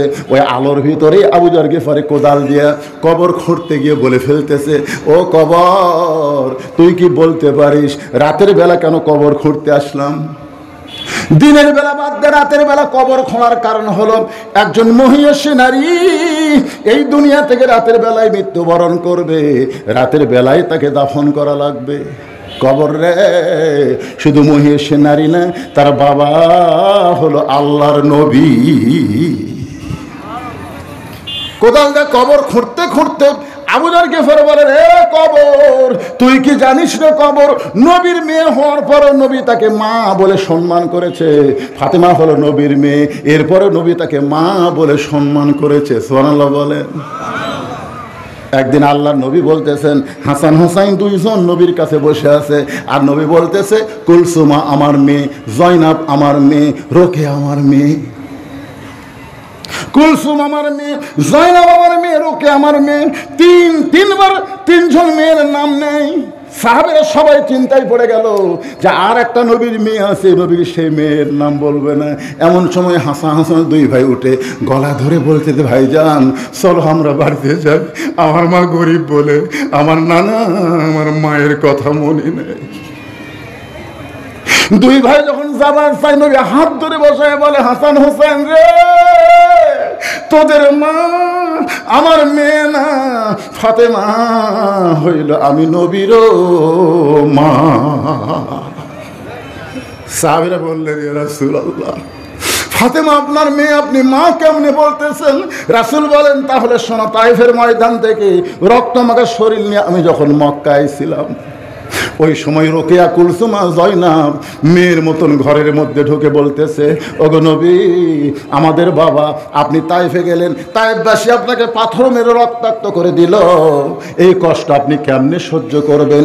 3টা মেয়ের মতন কথা বলে ঘর থেকে যখন বাইরে যায়, এমন সময় আমার মেয়ে ফাতেমা ঘরের মধ্যে ঢুকে দরজা বন্ধ করে দেয়া বলে, বাবা, তাইফবাসীরা যখন আপনাকে পাথর মারলো তখন কি আপনি বলতে পারলেন না ইব্রাহিম নবীর জন্য আল্লাহ নমরুদের চুলা শান্তির বাগান বানায় দিছে, মুসা নবীর জন্য আল্লাহ সাগরকে রাস্তা বানায় দিছে, তাহলে আমার বাবার জন্য আল্লাহ পাথরকে তুলা বানাবার কেন পারলো না? ও বাবা, জন্মের আগে আপনি বাবার আছেন, 6 বছর বয়সে আপনি মার আছেন, আপনাকে আল্লাহ দেখবার পারে না। এই কথা বলে ফাতেমা যখন ঘর থেকে বাইরে যায়, নবী চিন্তা করলেন আমার ফাতেমা কি পাগলি হয়ে গেল। তাকায় দেখে ফাতেমা চুলায় পানি গরম করতেছে, জয়তুনের তেল গরম করতেছে, চুলায় পানি গরম করতেছে, জয়তুনের তেল গরম করতেছে। কিছুক্ষণ পরে ফাতেমা ঘরের মধ্যে ঢুকে দরজা বন্ধ করে দেয়। রাসূল বলে, ফাতেমা দরজা বন্ধ করলি কেন? ফাতেমা বলতেছে, আমার সন্তান বড় হয়ে গেছে, এই বড় সন্তানকে গোসল করাবার গেলে দরজা বন্ধ করা লাগবে। রাসূল বলেন, সাহাবীরা রে, তাইফের ময়দানে রক্তাক্ত পাথরের জুব্বাটা ফাতেমা আমার গা থেকে খুলে যত জায়গায় ওরা পাথর মারছিল, ওই নরম কাপড় গরম পানির মধ্যে চুবড়াইয়া চুবড়াইয়া আমার গোটা দেহ পরিষ্কার করে নরম আঙ্গুলে জয়তুনের তেল নিয়ে আমার ক্ষতস্থানে যখন লাগায় দেয়, আমি নবী কখন যেন ঘুমায় গেছি। ওই ফাতেমার কোলে আমি কখন যেন ঘুমায় গেছি। ওই ঘুমের ঘরে আমি স্বপ্নে দেখতে পাই আমার মা আমিনা আমার শিওরের পাশে সে দাঁড়িয়ে গেছে। আমি বললাম, মা, এত বছর পরে আপনি আমার কাছে আইসেন যখন আর জবাব দেব না। আমি স্বপ্নে ঘপ করে আমার মায়ের হাতটা চেপে ধরলাম। ওই সময় ফাতেমা আমার কপালে চুমা খায়। আমি দেখি ফাতেমার চোখের গরম পানি আমার চোখের মধ্যে ঢুকে গেছে। আমি তাকাই বললাম, ফাতেমা, তুই কেন এমন করে কাঁদতেছিস? ফাতেমা বলতেছে, বাবা, আপনি তো আমারে কাঁদাইছেন, আপনি স্বপ্নের মধ্যে আমার হাতটা মা বলে চাইপা ধরলেন, এখন পর্যন্ত হাতটা আপনি ছাড়েন নাই। রাসূল বলে, ফাতেমা, স্বপ্নের মধ্যে মা বলে যদি তোর হাতটা চাইপা ধরি, তাহলে তুই শোনে নে, তুই শুধু আমার মেয়ে না, তোর কলিজায় আমি হইলাম আমিনা।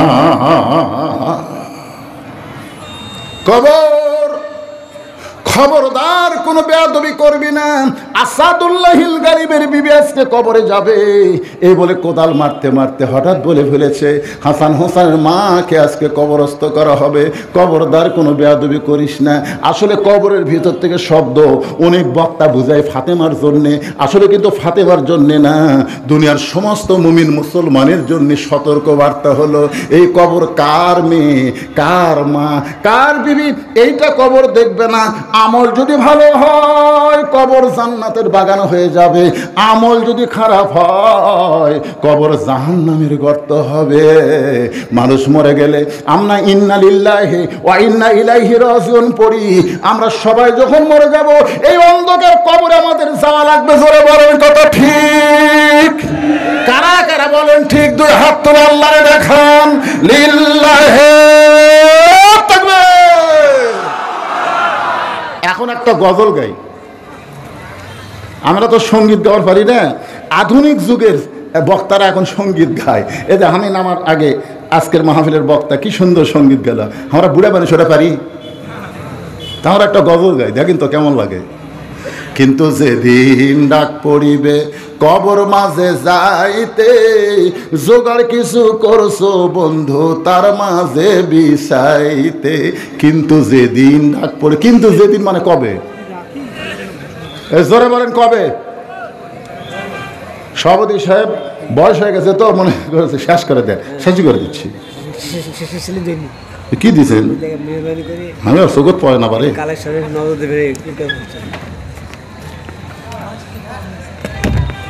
ও আচ্ছা আচ্ছা আচ্ছা আচ্ছা, বুঝবার পারছি। একেবারে আসল জায়গাতে আপনি স্লিপ দিয়েছেন, আপনি তো ভালোই আল্লাহর ওলি হয়ে গেছেন। এমন সময় আমার দিছে, কিন্তু যেদিন ডাক পড়বে কবর মাঝে যাইতে, জোগাড় কিছু করছো বন্ধু তার মাঝে বিছাইতে। এখন আপনার কাছে ব্যাগ যাবে, আপনার 10 টাকা 20 টাকা 50 টাকা 100 টাকা অন্ধকার কবরকে পাথেও, কবরের পাথেও দেওয়ার জন্য দিবেন। আপনারা কি দিবেন ভাই? আপনার কাছে যদি ব্যাগ যায়, এ লাভ দিয়ে আগে উঠতেছেন কেন? একজন হাত তুলছে, 10 টাকা 20 টাকা 50 টাকা যাই যা পারেন দিবার পারবেন না। কারা কারা দিবেন আল্লাহকে একটু হাত দেখান তো দেখি। কেবারে 10 টাকাও দিবার পারবেন না, নাই কেবারে আপনাদের কাছে। আচ্ছা আচ্ছা, হাত নামান তো। এ কারা কারা দিবেন না তারা হাত তোলেন। তাহলে এক ঝোলনায় সবাই দিবে। এই ব্যাগ পার্টি কোথায়? ব্যাগ পার্টি কোথায়? ব্যাগ পার্টি রাত ভাইরে, রাত 12:15 বাজতেছে, 1 সেকেন্ড দেরি করা যাবে না ভাই। ব্যাগ পার্টি কোথায়? বলার সাথে সাথে রেডি হয়ে থাকবি। কোথায় ব্যাগ? নাই তো, একজনও দেখা যায় না। কুটি ব্যাগ পার্টি কোথায়? এ ব্যাগ আলাদা কোথায়? একটা লোক দেখাও তো ব্যাগ।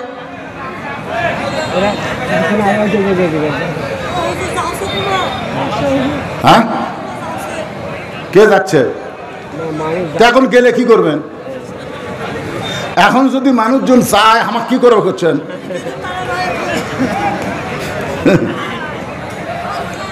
আপনি কন তো ভাই, আপনাকে এলাকায় ধানের মধ্যে কি পাতান সিটা হয়? সবুজ রঙের বাতি জ্বলতেছে, ওই বাতি বরাবর কবর দেওয়ার পরে আল্লাহর কাছে দুই হাত ধরে বলতেছে, আল্লাহ ফাতেমাকে কবুল করে নাও, ফাতেমাকে কবুল করে নাও।